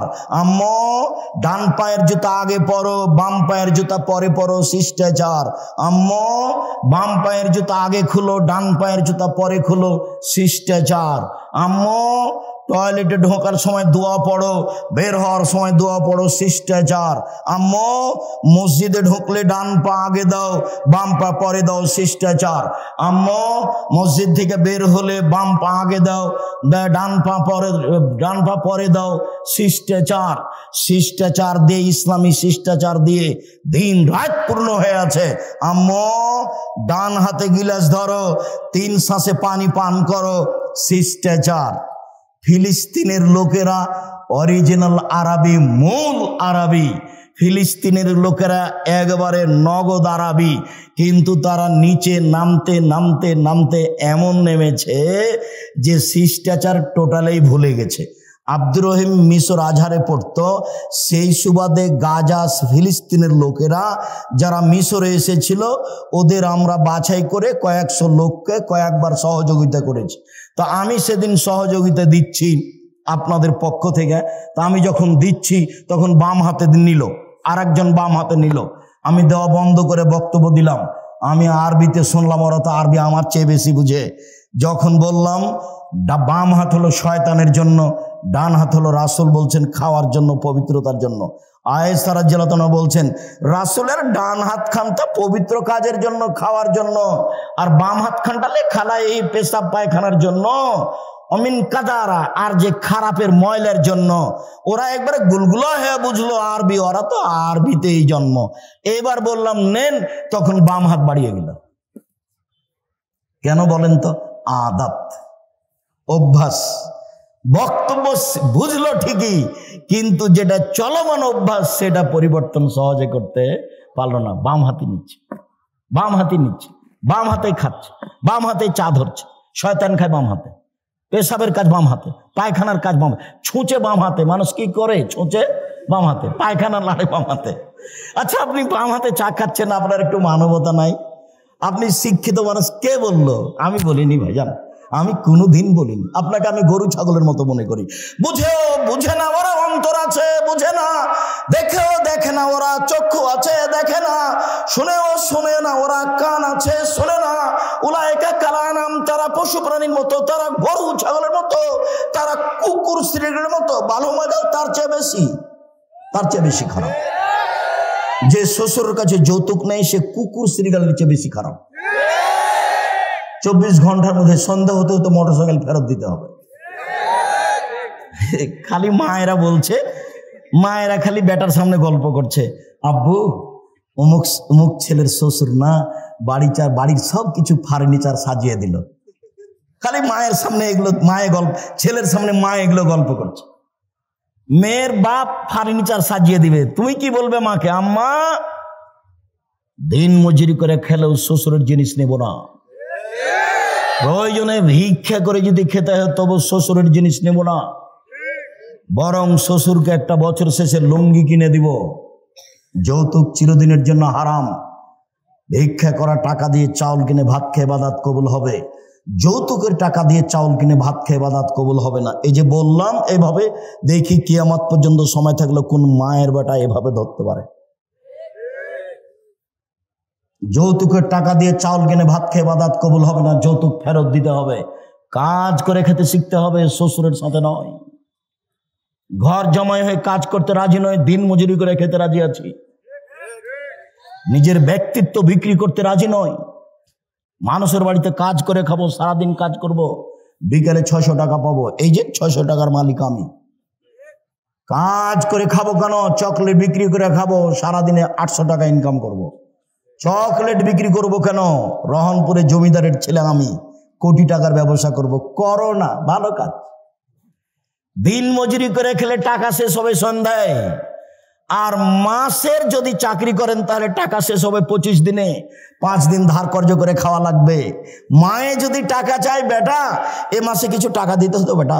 আচ্ছা দেখি আম্মা, এ মাসে তো পারলাম না, সামনে মাসে জিনিসের দাম বেড়ে গেছে। তখন বলছে আম্মা কিছু যে করতে পারলাম না। তাহলে কি করতে হবে? ব্যবসা। আল্লাহ রাসূল বলছেন সত্যবাদী ব্যবসায়ী জান্নাতে নবীর সাথে থাকবে। আল্লাহ নবী বললেন ব্যবসায় মিথ্যা কথা কসম চলে আসে আসুক, তুমি কিছু দান খয়রাত করে দাও, তাতে মিটে যাবে। ব্যবসার সব পথ খোলা আছে। ব্যবসা করে উপার্জন করে খেতে শিখতে হবে। চাঁপাইনবাবগঞ্জের লোকের মতো নয়। চাঁপাইনবাবগঞ্জের লোক 2 ধরনের, একটা চাকরি আর একটা দিন মজুরি। আমি যখন দেশে যাই, সৌদি আরব, কুয়েত, কাতার, বাহরাইন, মিশর, আপনার আবুধাবি, দুবাই, ওমান, লন্ডন, এইসব দেশে যখন যাই তখন গিয়ে থাকি। বাড়ি কোথায়? ব্রাহ্মণবাড়িয়া। বাড়ি কোথায়? সন্দ্বীপ। বাড়ি কোথায়? কুমিল্লা। কেউ বলে না যে বাড়ি রহনপুর, কেউ বলে না চাঁপাইনবাবগঞ্জ। মাস গিয়ে থাকছি, মাস যেখানেই যাই মানুষ সম্মান করে খুব বেশি।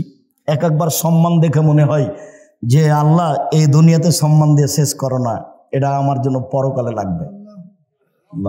আমি এইভাবে চাইনি, আমার পরকালটা টিকিয়ে দাও, ওটা থাক, তারপরে এটা দাও, ওখানের জন্য ঘাটতি না হয়। 6 মাস জীবনে গাড়িতে থাকলাম, 6 মাস বাড়িতে থাকলাম, তবু ঝামেলার মধ্যে থাকলাম। ইবাদত বান্দিগি কিছু করতে পারলাম তা আমার মনে বলে না, তবে আমার একটা দৃঢ়তা কাজ করে। জাতির সামনে কোনোদিন ধর্মের নামে ফাঁকি দিনি। জাতি যে যেটুকু মানছে ওটুকু থেকে আমি তার সমান নেকি পাবো ইনশাল্লাহ। এই দিয়ে আমি সফল হব ইনশাল্লাহ, এটা আমার দৃঢ়তা কাজ করে। কাজের মেয়েকে শিখিয়ে দিল শিষ্টাচার, শিখিয়ে দিল কাজের মেয়েকে বিদ্যে শিখিয়ে দিল। কাজের মেয়েকে যদি শিক্ষা দিতে হয় তাহলে নিজের মেয়েকে শিক্ষা দিতেই হবে।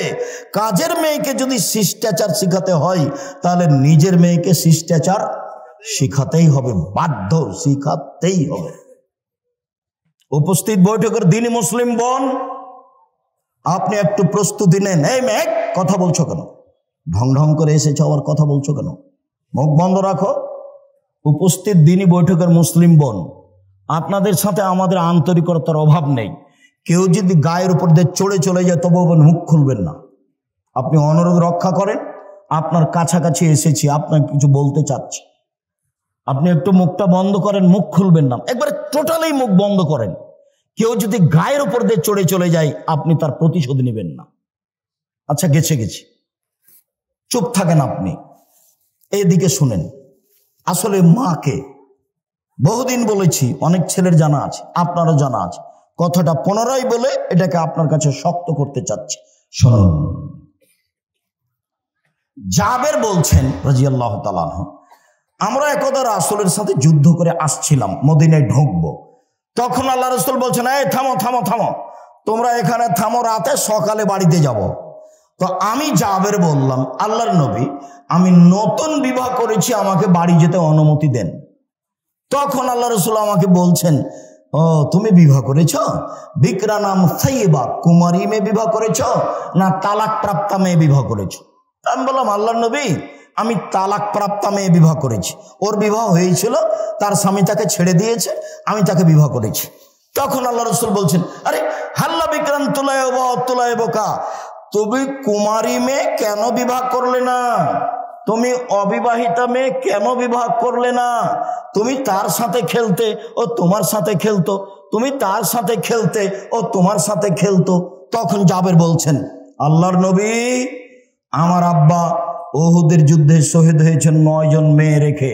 এক খেয়ালে চেয়ে থাকো ছেলেরা তোমরা, ভাইজান আপনি এক খেয়ালে চেয়ে থাকবেন। জাবের বলছেন, আল্লাহর নবী, আমার আব্বা শহীদ হয়েছেন 9 জন মেয়ে রেখে, আমার 9 জন বোন আছে।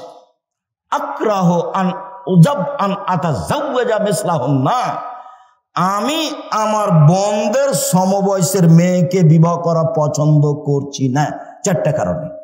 আমি বেশি বয়সের মেয়ে বিবাহ করেছি 4টা কারণে। আমার বোনদের সমবয়সের মেয়েকে বিবাহ করা পছন্দ করিনি 4টা কারণে। এক, লেতুয়াল্লিমাহুন্না, আমার স্ত্রী যেন আমার বোনদেরকে বিদ্যা শিখাতে পারে। বিদ্যা তো একটা স্কুলে আছেই, ওমা তোমার আকাশ তোমার বাতাস। আমি ঠাকুরের নিন্দা করিনি, আমি বলেছি তোর বাপের আকাশ। ও সববার বলছে ও কালিমা তোমার আকাশ তোমার বাতাস। বাংলার মানুষজন ভেবে দেখলো না, চিন্তা ভাবনা করলো না, দিনরাত বলছে, আমার আর করার কি আছে? আমি মানুষ হিসেবে যা বুঝেছি সেটা বলেছি। তো আমি ঠাকুরের মানের হানি করলাম কি করে? 5,000 কোটি টাকার মামলা হলো। আমি যখন কাঠগড়ায় উঠলাম তখন জজ আমাকে বলছে, আপনি পিস টিভি করেন, পিস টিভিতে কথা বলেন আপনি? বলে জি। আপনি পিস টিভির আলোচক? জি। আপনার মামলাটা আমি খারিজ করে দিলাম প্রথম দিনই। আর 1,000 কোটি টাকার মামলা ছিল সিলেট সুনামগঞ্জে। তো আমি যখন কাঠগড়ায় দাঁড়ালাম তখন আমাকে বলছে, এভাবে দেখেন, আপনার সাথে মামলা নিয়ে আমার কোনো কথা নেই। ওই নথিটা এভাবে উল্টে দিলেন, দিয়ে বলছেন আপনার সাথে কিছু কথা। আমার বক্তব্যকে তো একবার তন্ন তন্ন করে দেখেছে।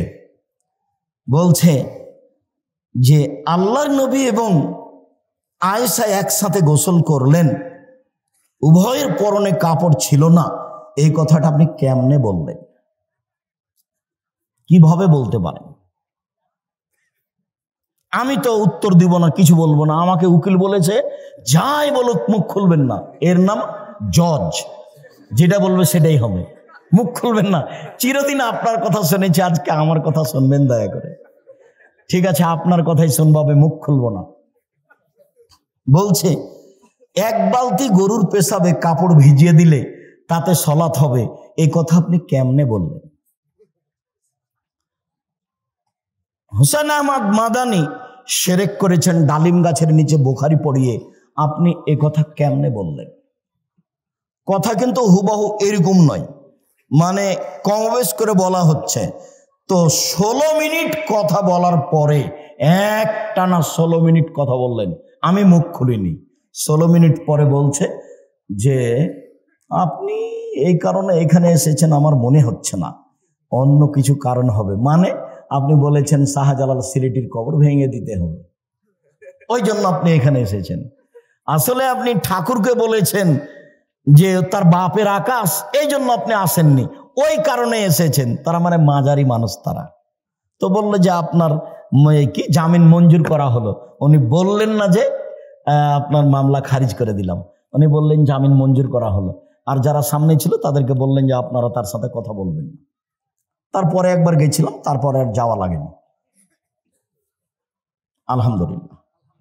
বলছিলাম সম্মানিত দ্বীনী ভাই বোন, রাসূল সাল্লাল্লাহু আলাইহি ওয়াসাল্লাম যেভাবে বললেন, জাবের বলছেন রাসূলের উত্তরে, এক, আমার স্ত্রী যেন আমার বোনদেরকে বিদ্যা শিখাতে পারে, দুই, আমার স্ত্রী যেন আমার বোনদেরকে শিষ্টাচার শিখাতে পারে। উপস্থিত বৈঠকের দ্বীনী মুসলিম বোন শোনেন, এই মেয়ে শোনো, শিষ্টাচার কি জিনিস? শিষ্টাচার কি জিনিস? বাড়ি যাওয়ার সময় একটা বই নিয়ে যাবো, আদর্শ পরিবার। আদর্শ পরিবারের শুরু থেকে শেষ পর্যন্ত সবই শিষ্টাচার, সবই শিষ্টাচার। ছেলেরা হাতে মেহেদি লাগাতে পাবে না, ছেলেরা মেহেদি লাগাবে মাথার চুলে ও দাড়িতে, যেটা সাদা হয়ে গেছে। মহিলারা হাতে মেহেদি দিবে, হাতে তো মেহেদি দিবেই, পায়েও দিতে হবে, হাতে ও পায়ে দুইটাতে দিবে। তো আমাদের চাঁপাইনবাবগঞ্জে তার কথা ছড়িয়ে আছে, আল্লাহর নবী দাড়িতে মেহেদি দিয়েছিলেন, সেই জন্য পায়ে দেওয়া যাবে না। কথা যে মিথ্যে, ঠিক আছে, আল্লাহ নবী দাড়িতে মেহেদি দিয়েছিলেন, কথা তো ঠিক। তো আল্লাহ নবী দাড়িতে তো আতরও দিয়েছিলেন। তো আল্লাহ নবী বললেন, হায়জলা ঋতুওয়ালা মহিলারা যখন ঋতু থেকে পবিত্র গোসল করবে তখন লজ্জা স্থানে আতর ব্যবহার করবে। তো আল্লাহ নবী দাড়িতে যে আতর লাগিয়েছেন, এইবার সবাই মনে হয় কথা ধরতে পারেননি, আবার বলবো নাকি? বলবো, আল্লাহর নবী দাড়িতে মেহেদি লাগিয়েছেন, ভালো কথা। আমরা বুঝলাম যে সেই জন্য মেহেদি মহিলারা পায়ে লাগাবে না, দাড়ির একটা না মেহেদির একটা সম্মান হয়ে গেছে। তো আল্লাহ নবী বলছেন যে যাদের হায়েজ হয়েছে মহিলারা, ওরা যখন হায়েজ থেকে গোসল করে পবিত্র হবে তখন আল্লাহ নবী বললেন যে ওরা যেন লজ্জা স্থানে আতর ব্যবহার করে। তো আতর যে আল্লাহ নবী দাড়িতে লাগিয়েছেন, এইবার তার মানে হলো এই লজ্জা স্থানে না লাগানো জিনিস, দাড়িতে লাগানো জিনিস লজ্জা স্থানে চলে, সেইটা যদি চলে তো পায়ে কেন চলে না? কথা এরকম নয়, কথা হলো এরকম যে দাড়ি পেকে গেলে মেহেদি লাগাতে হবে। মেহেদি একটা জিনিস, এর মান বাড়লো কমলো এটার বিবেচনা করা যাবে না। আতর হচ্ছে একটা জিনিস, পুরুষেরা গায়ে হাতে মুখে মাথায় লাগাবে, আর মহিলারা ফরজ গোসলের পরে ঋতু থেকে গোসলের পরে লজ্জা স্থানে লাগাবে। এটা হলো রাসূলের নিয়ম, আদেশ। এইটাতে আতরের মান বেড়ে গেল, এই কথা ভুল। এখন একটা ছাগলের বাচ্চা কুকুরের দুধ খেয়ে বড় হয়েছে, তখন মৌলানা সাহেবকে জিজ্ঞাসা করেছে, মৌলানা সাহেব এই ছাগলের গোস্ত খাওয়া যাবে কিনা? তখন মৌলানা সাহেব বলছে, এটা কথা হলো নাকি? হ্যাঁ, ওটা কুকুরের গোস্ত, কুকুরের দুধ খেয়েছে, ওটা হারাম। তো বেকায়দা হয়ে গেল। তাহলে পশু প্রাণীর উপরে কি কোরআন হাদিসের বিধান আছে? পশু প্রাণীর উপরে কোরআন হাদিসের কোনো বিধান নেই। ও পায়খানা খেয়ে বড় হোক, না হলে ঘাস খেয়ে বড় হোক, ওটা পশু প্রাণী। ওর জন্য প্রজনন পদ্ধতি, গবাদি পশুর উন্নয়ন ষাঁড় দিয়ে করতে হবে, এটা ভালো। ষাঁড় দিয়ে যদি না করেন, তার উন্নয়নের জন্য যত পথ আছে সবই করেন, কেননা তার উপরে কোনো কোরআন হাদিস প্রযোজ্য হবে না। এটা ভুল হিসাব। সম্মানিত দ্বীনী ভাই বোন, বলছিলাম রাসূল সাল্লাল্লাহু আলাইহি ওয়াসাল্লাম মুখের উপরে জাবের বললেন, এক, আমার স্ত্রী যেন বিদ্যা শিখাতে পারে।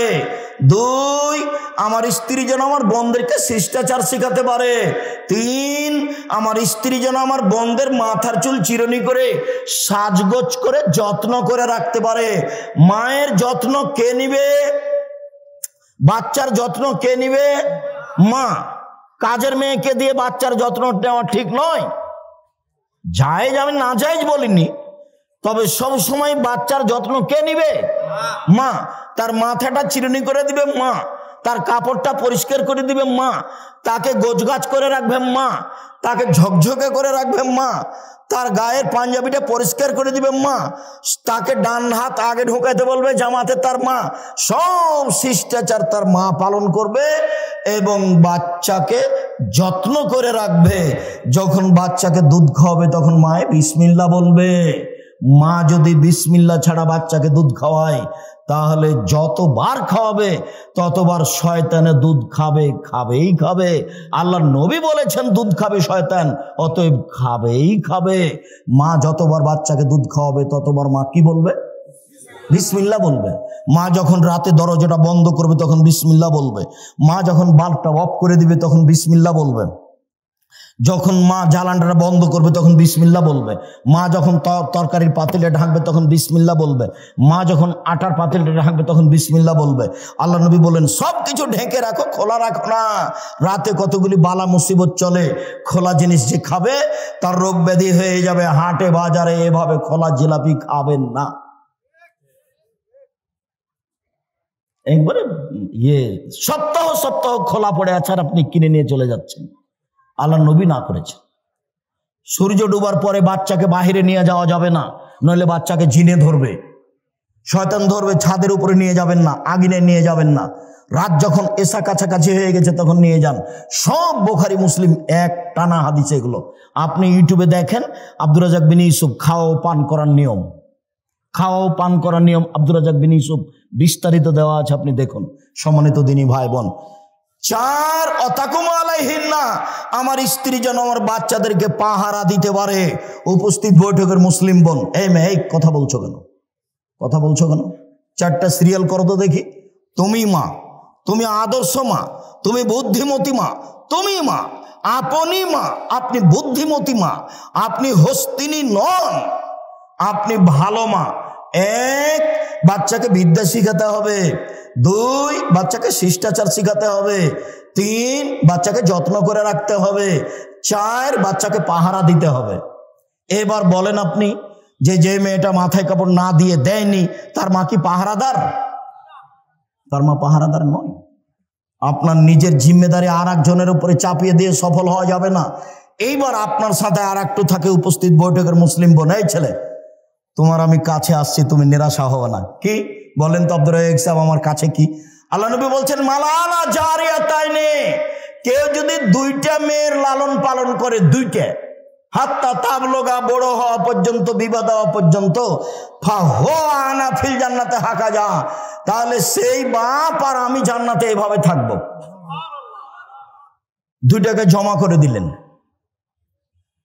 আঙ্গুল 2টা জমা করে দিলেন, 2টা মেয়ে। এবার বলছেন আনাওয়া কাফিরুল ইয়াতীম, কেউ যদি এতিমের লালন পালন করে সে আর আমি জান্নাতে এইভাবে থাকবো। ওয়াসারা বিসাবাব আলস্তা, তর্জনীবে মধ্যমা ইশারা করলেন, অফার রাখাবে না হুসায়ান, একটু ফাঁকা রাখলেন। বুঝতে না পারলে আমি আবার বলছি, এতিম লালন পালন করলেও নবীর সাথে থাকা যাবে, তবে মধ্যে কি আছে? একটু ফাঁকা আছে। আর কেউ যদি 2টা বেটির লালন পালন করে, বিবাহ শাদী দিয়ে দেয়, তাহলে এই বাপ রাসূলের সাথে কিভাবে থাকবে? একসাথে। হাদিস সহিহ। আর একটা বলি, আল্লাহ নবী বলছেন মানা আলা সালাসা বানাতিন, কেউ যদি 3টা মেয়ের লালন পালন করে, ওয়া আদাবাহুন্না, শিষ্টাচার শিখিয়ে দেয়, ওয়া আল্লামাহুন্না, বিদ্যা শিখিয়ে দেয়, ওয়া যাওয়াজাহুন্না, বিবাহ শাদী দিয়ে দেয়, আহসানা ইলাইহিন্না, তার সাথে সদাচরণ করে, একবারও বলে না এই তোর মুখ ভাঙে দেবো, এই তোর দাঁত খুলে দেবো, এই তোর স্বভাব খারাপ, এই তোকে এই করবো সেই করবো, একবারও বাপ মেয়েকে এভাবে বলে না। সব সময় আদর করে। চাঁপায় নবমুজের ভাষাতে বলে আম্মু কি নিবা আম্মু, ওরে মাকে একদিন আম্মু বলেনি, একবারে বলে শেষ করছে। আচ্ছা ঠিক আছে বলেন, সমস্যা নেই, তবে মাকে ভুলে যাবেন না। আমার একটা পরামর্শ মনে রাখবেন, সালাম ফেরার পূর্বে কি বলবেন? রব্বির হামহুমা কামা রব্বায়ানি সাগীরা। আর একটা কথা মধ্যে বলে নি, যেটা ভারী আর এটা সহজ, সেটা হলো এই, একজন সাহাবী এসে বলছেন, আল্লাহর নবী আমার পিতা মারা গেছেন, ও তারাকা মালান, টাকা পয়সা ছেড়ে গেছেন, অলাম ইউসিনি, আমাকে কোনো উপদেশ দিয়ে যাননি,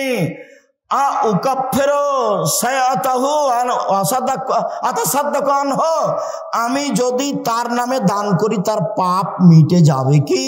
কালা নাম। আল্লাহ রাসূল বললেন হ্যাঁ। তিনি বললেন না বড় পাপ, তিনি বললেন না ছোট পাপ, তিনি বললেন তুমি দান করলে তোমার বাপের নামে তোমার বাপের পাপ মিটে যাবে। আল্লাহ নবী, আমার মা হঠাৎ মারা গেছেন, লাউ তাকাল্লামাত তাসাদ্দাকাত, আমার মা কথা বলতে পারলে দান করতেন, আমি যদি আমার মায়ের নামে দান করি ওয়ালাহ সাওয়াব, তার কি নেকি হবে? তার নাম। আল্লাহ রাসূল বললেন হ্যাঁ। সব বুখারী মুসলিমের হাদিস। তাহলে মরা বাপ মায়ের নামে একটা থাকলো দুয়া আর একটা থাকলো দান। হজ করে বাপের উপকার করতে পারবেন না, রমজানের সিয়াম থেকে বাপের উপকার করতে পারবেন না, কোরআন তেলাওয়াত করে বাপের উপকার করতে পারবেন না, দিন মজুরি করে বাপের উপকার করতে পারবেন, দিন মজুরি করে। এই ছেলেরা আপনারা একবারে চুপচাপ থাকবেন, আমি শেষের দিকে চলে এসেছি, আর কেউ উঠে গিয়ে পরিবেশ নষ্ট করবেন না। মনে হয় এটা একটা কোনো প্রতিষ্ঠানের সহযোগিতায় প্রোগ্রাম, তো আপনাদের কাছে ছেলেরা যাবে, 10 টাকা হোক, 20 টাকা হোক, 5 টাকা হোক, 50 টাকা হোক, ফিরিয়ে দিবেন না। আল্লাহ নবী বলেছেন যে যতটুকু দিবে তার ততটুকু পূর্ণ হয়ে যাবে, যতটুকু দিবে না তার ততটুকু ক্ষতি হয়ে যাবে। এই ছেলে গেলে উঠবো না, আমি কাছাকাছি চলে এসেছি, আমার এই কথাকে তুমি মূল্যায়ন করো। উপস্থিত বৈঠকের মুসলিম বোন, আপনাকে এখানে আমি জরুরিভাবে বলছি যে আপনি 4টা কাজ করেন, আপনার জান্নাতের সব দরজা খোলা আছে। এই ছেলে, এই কথাটা শেষ হয়নি। 3টে মেয়ে যদি লালন পালন করো, এই ছেলে তোমার 2টা মেয়ে হয়েছে, সেজন্য তোমার চাচি বলছে কি করবি কি করবি, 2টে মেয়ে হয়েছে কি করবি, ডিপিএস খুল। তার একটা মেয়ে হয়েছে, তো দাদিতে বলছে বউ তালাক দিয়ে দে, এই বউ ভালো নয়। আচ্ছা দাদি এই কথা বললো, তো বউ কি করলো? দাদি তো বুঝলো না বউ কি করেছে, দোষ হলে তো তোমার দোষ। এখন আল্লাহর নবী কি বলছেন তোমার ব্যাপারে শোনো। তোমার মা তো বললো এই, দাদি বললো এই, আল্লাহ নবী বলছেন কেউ যদি 3টে মেয়ের লালন পালন করে তাহলে বিচারের মাঠে মেয়ে 3টে হবে অন্তরাল। এইদিকে দেখো, ওইদিকে আছে জাহান্নাম, ওইদিকে আছে জাহান্নাম, আর এদিকে থাকবে তার বাপ, আর মধ্যে থাকবে 3টে মেয়ে। যতক্ষণ পর্যন্ত বাপের জান্নাত ঘোষণা না হবে ততক্ষণ পর্যন্ত এই 3টে মেয়ে এখান থেকে সরবে না। বলছে কুন্নাল্লাহু সিতরান মিনান নারে, মেয়ে 3টি বাপের জন্য জাহান্নাম থেকে অন্তরাল হয়ে যাবে। যতক্ষণ পর্যন্ত বাপের জান্নাত ঘোষণা না হবে ততক্ষণ পর্যন্ত মেয়েরা এখান থেকে সরবে না। 10টা ছেলেকে যদি মাস্টার ডিগ্রি পাস করান 1 পয়সা লাভ নেই। আব্দুল রাজ্জাক সাহেব ছেলেকে পড়াবো কেন? জন্ম দিয়েছেন এই জন্য। শুধু পড়াবেন, জন্মের 7ম দিনে আঁকিকে দিতে হবে প্রয়োজনে ভিক্ষা করে। এত শক্ত করে বলছেন কেন? এই জন্য যে আঁকিকা হলো বাপের জিম্মেদারি। আঁকিকার সাথে কুরবানির কোনো সম্পর্ক নেই। কুরবানি হলো দামি পশু। কুরবানি মানে সিং আছে কিনা দেখো, কুরবানি মানে ডেঁটেছে কিনা দেখো, কুরবানি মানে কান ঠিক আছে কিনা দেখো, কুরবানি মানে খুর ঠিক আছে কিনা দেখো, কুরবানি মানে সিং ঠিক আছে কিনা দেখো, কুরবানি মানে মোটা তাজা কিনা দেখো। নেকির কাজ, আকিকা নেকির কাজ নয়, বাপের জিম্মেদারি। 7ম দিনের দিন করতে হবে, কানা হোক, ল্যাংড়া হোক, টেরা হোক, 500 টাকা দামের হোক, 2 বছরের হোক, 2 মাসের হোক, দিতেই হবে। প্রয়োজনে ভিক্ষা করে আকিকা দিতে হবে। 7ম দিনের দিন নাম রাখতে হবে, ছাগল জবে করতে হবে, মাথা নেড়ে করতে হবে, চুল সমপরিমাণ রূপা দান করতে হবে। 1 নাম রাখতে হবে। 2, ছেলের জন্য 2টা, মেয়ের জন্য 1টা। ছাগল ছাগি, ভেড়া ভেড়ি, দম্বা দম্বি জবে করতে হবে। 3, মাথা নেড়ে করতে হবে। ডাক্তার বলেছে দেরি করেন, দেরি নয়। নবী বলেছেন 7 দিনের দিন মাথা নেড়ে করতে হবে। 4, চুল সমপরিমাণ রূপা মূল্য দান করতে হবে। বাপের জিম্মেদারি।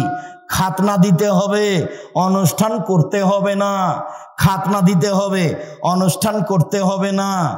আকিকা অনুষ্ঠান করা যায়। কিভাবে করব? আপনি যে বলছেন গরু আকিকা দেওয়া যাবে না, আরে গরু আগের দিন জবাই করেন না,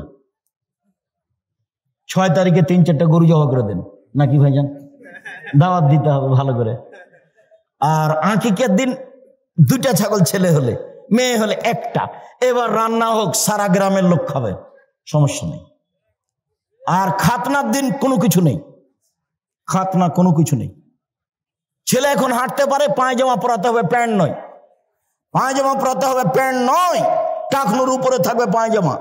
মেয়ে এখন হাঁটতে পারে, পায়জামা পরাতে হবে, প্যান্ট টাকনুর নিচে পরাতে হবে, উপরে নয়।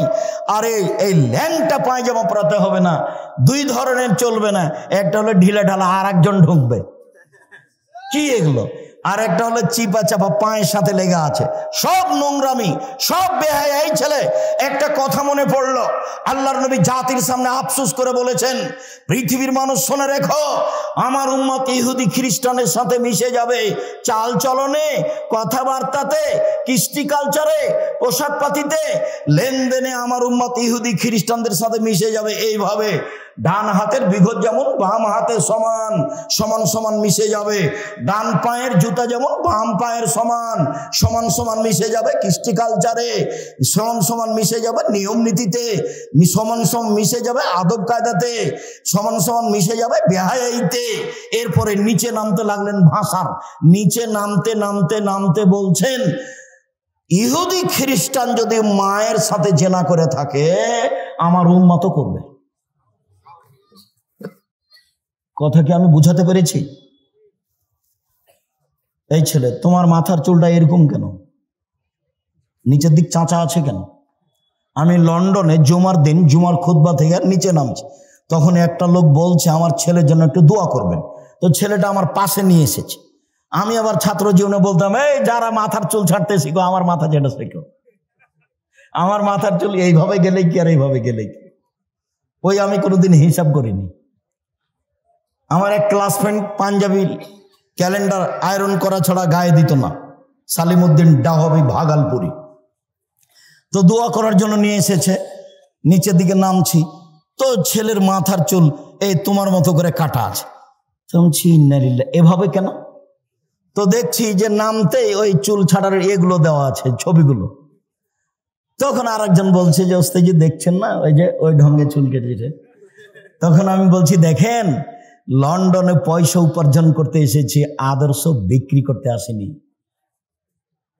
লন্ডনে পয়সা উপার্জন করতে এসেছি, আদর্শ বিক্রি করতে আসেনি। আদর্শ বিক্রি করব না। প্যান্ট টাকনোর উপরেই পরব, মাথার চুল সব সমান হবে, সামনে পিছনে উপরে। দাড়ি ছেড়ে দেব, মুখ ছোট করব, চেঁচে ফেলবো না। নখ কেটে দেব, নখে মেহেদি দিব না। মহিলা মানে নখে মেহেদি দিবে, হাতের নখে তো দিবে, পায়ের নখে দিতে হবে, দিতেই হবে। মহিলাদেরকে হাতের নখে তো মেহেদি দিতে হবেই, পায়ের নখেও দিতে হবে। যেভাবে দিলে দেখতে ভালো লাগবে সেভাবে দিবে। পুরুষের সুগন্ধি যা দেখতে পাওয়া যায় না, গন্ধ পাওয়া যায়। পুরুষের সুগন্ধি যা দেখতে পাওয়া যায় না, গন্ধ পাওয়া যায়। পুরুষের সুগন্ধি যা দেখতে পাওয়া যায় না, গন্ধ পাওয়া যায়। নারীদের সুগন্ধি যা দেখতে পাওয়া যায়, গন্ধ পাওয়া যায় না। নারীদের সুগন্ধি যা দেখতে পাওয়া যায়, গন্ধ পাওয়া যায় না। নারীদের সুগন্ধি যা দেখতে পাওয়া যায়, গন্ধ পাওয়া যায় না। বিউটি পার্লারে যা কিছু আছে সবই ব্যবহার করতে পারে, তবে বাড়িতে বিউটি পার্লারে নয়। এইভাবে ভরু কাটা হারাম, এইভাবে ভরু তুলে ফেলা হারাম। এইভাবে দাঁত ছিলে রাখা হারাম, এইভাবে উঁচু স্যান্ডেল পরে নিজেকে লম্বা মেয়ে দেখানো হারাম, এইভাবে বেরেসিয়ার পরে কম বয়সের মেয়ে প্রমাণ করা হারাম, প্রতারণা হারাম।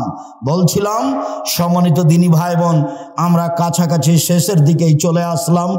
আমি আপনাদেরকে অত্র প্রতিষ্ঠানে দান করার আন্তরিকভাবে অনুরোধ জানিয়ে, আপনি আপনার পরিবারকে সুন্দর করে গড়ে তোলার অনুরোধ জানিয়ে শেষ হাদিস। এই ছেলে,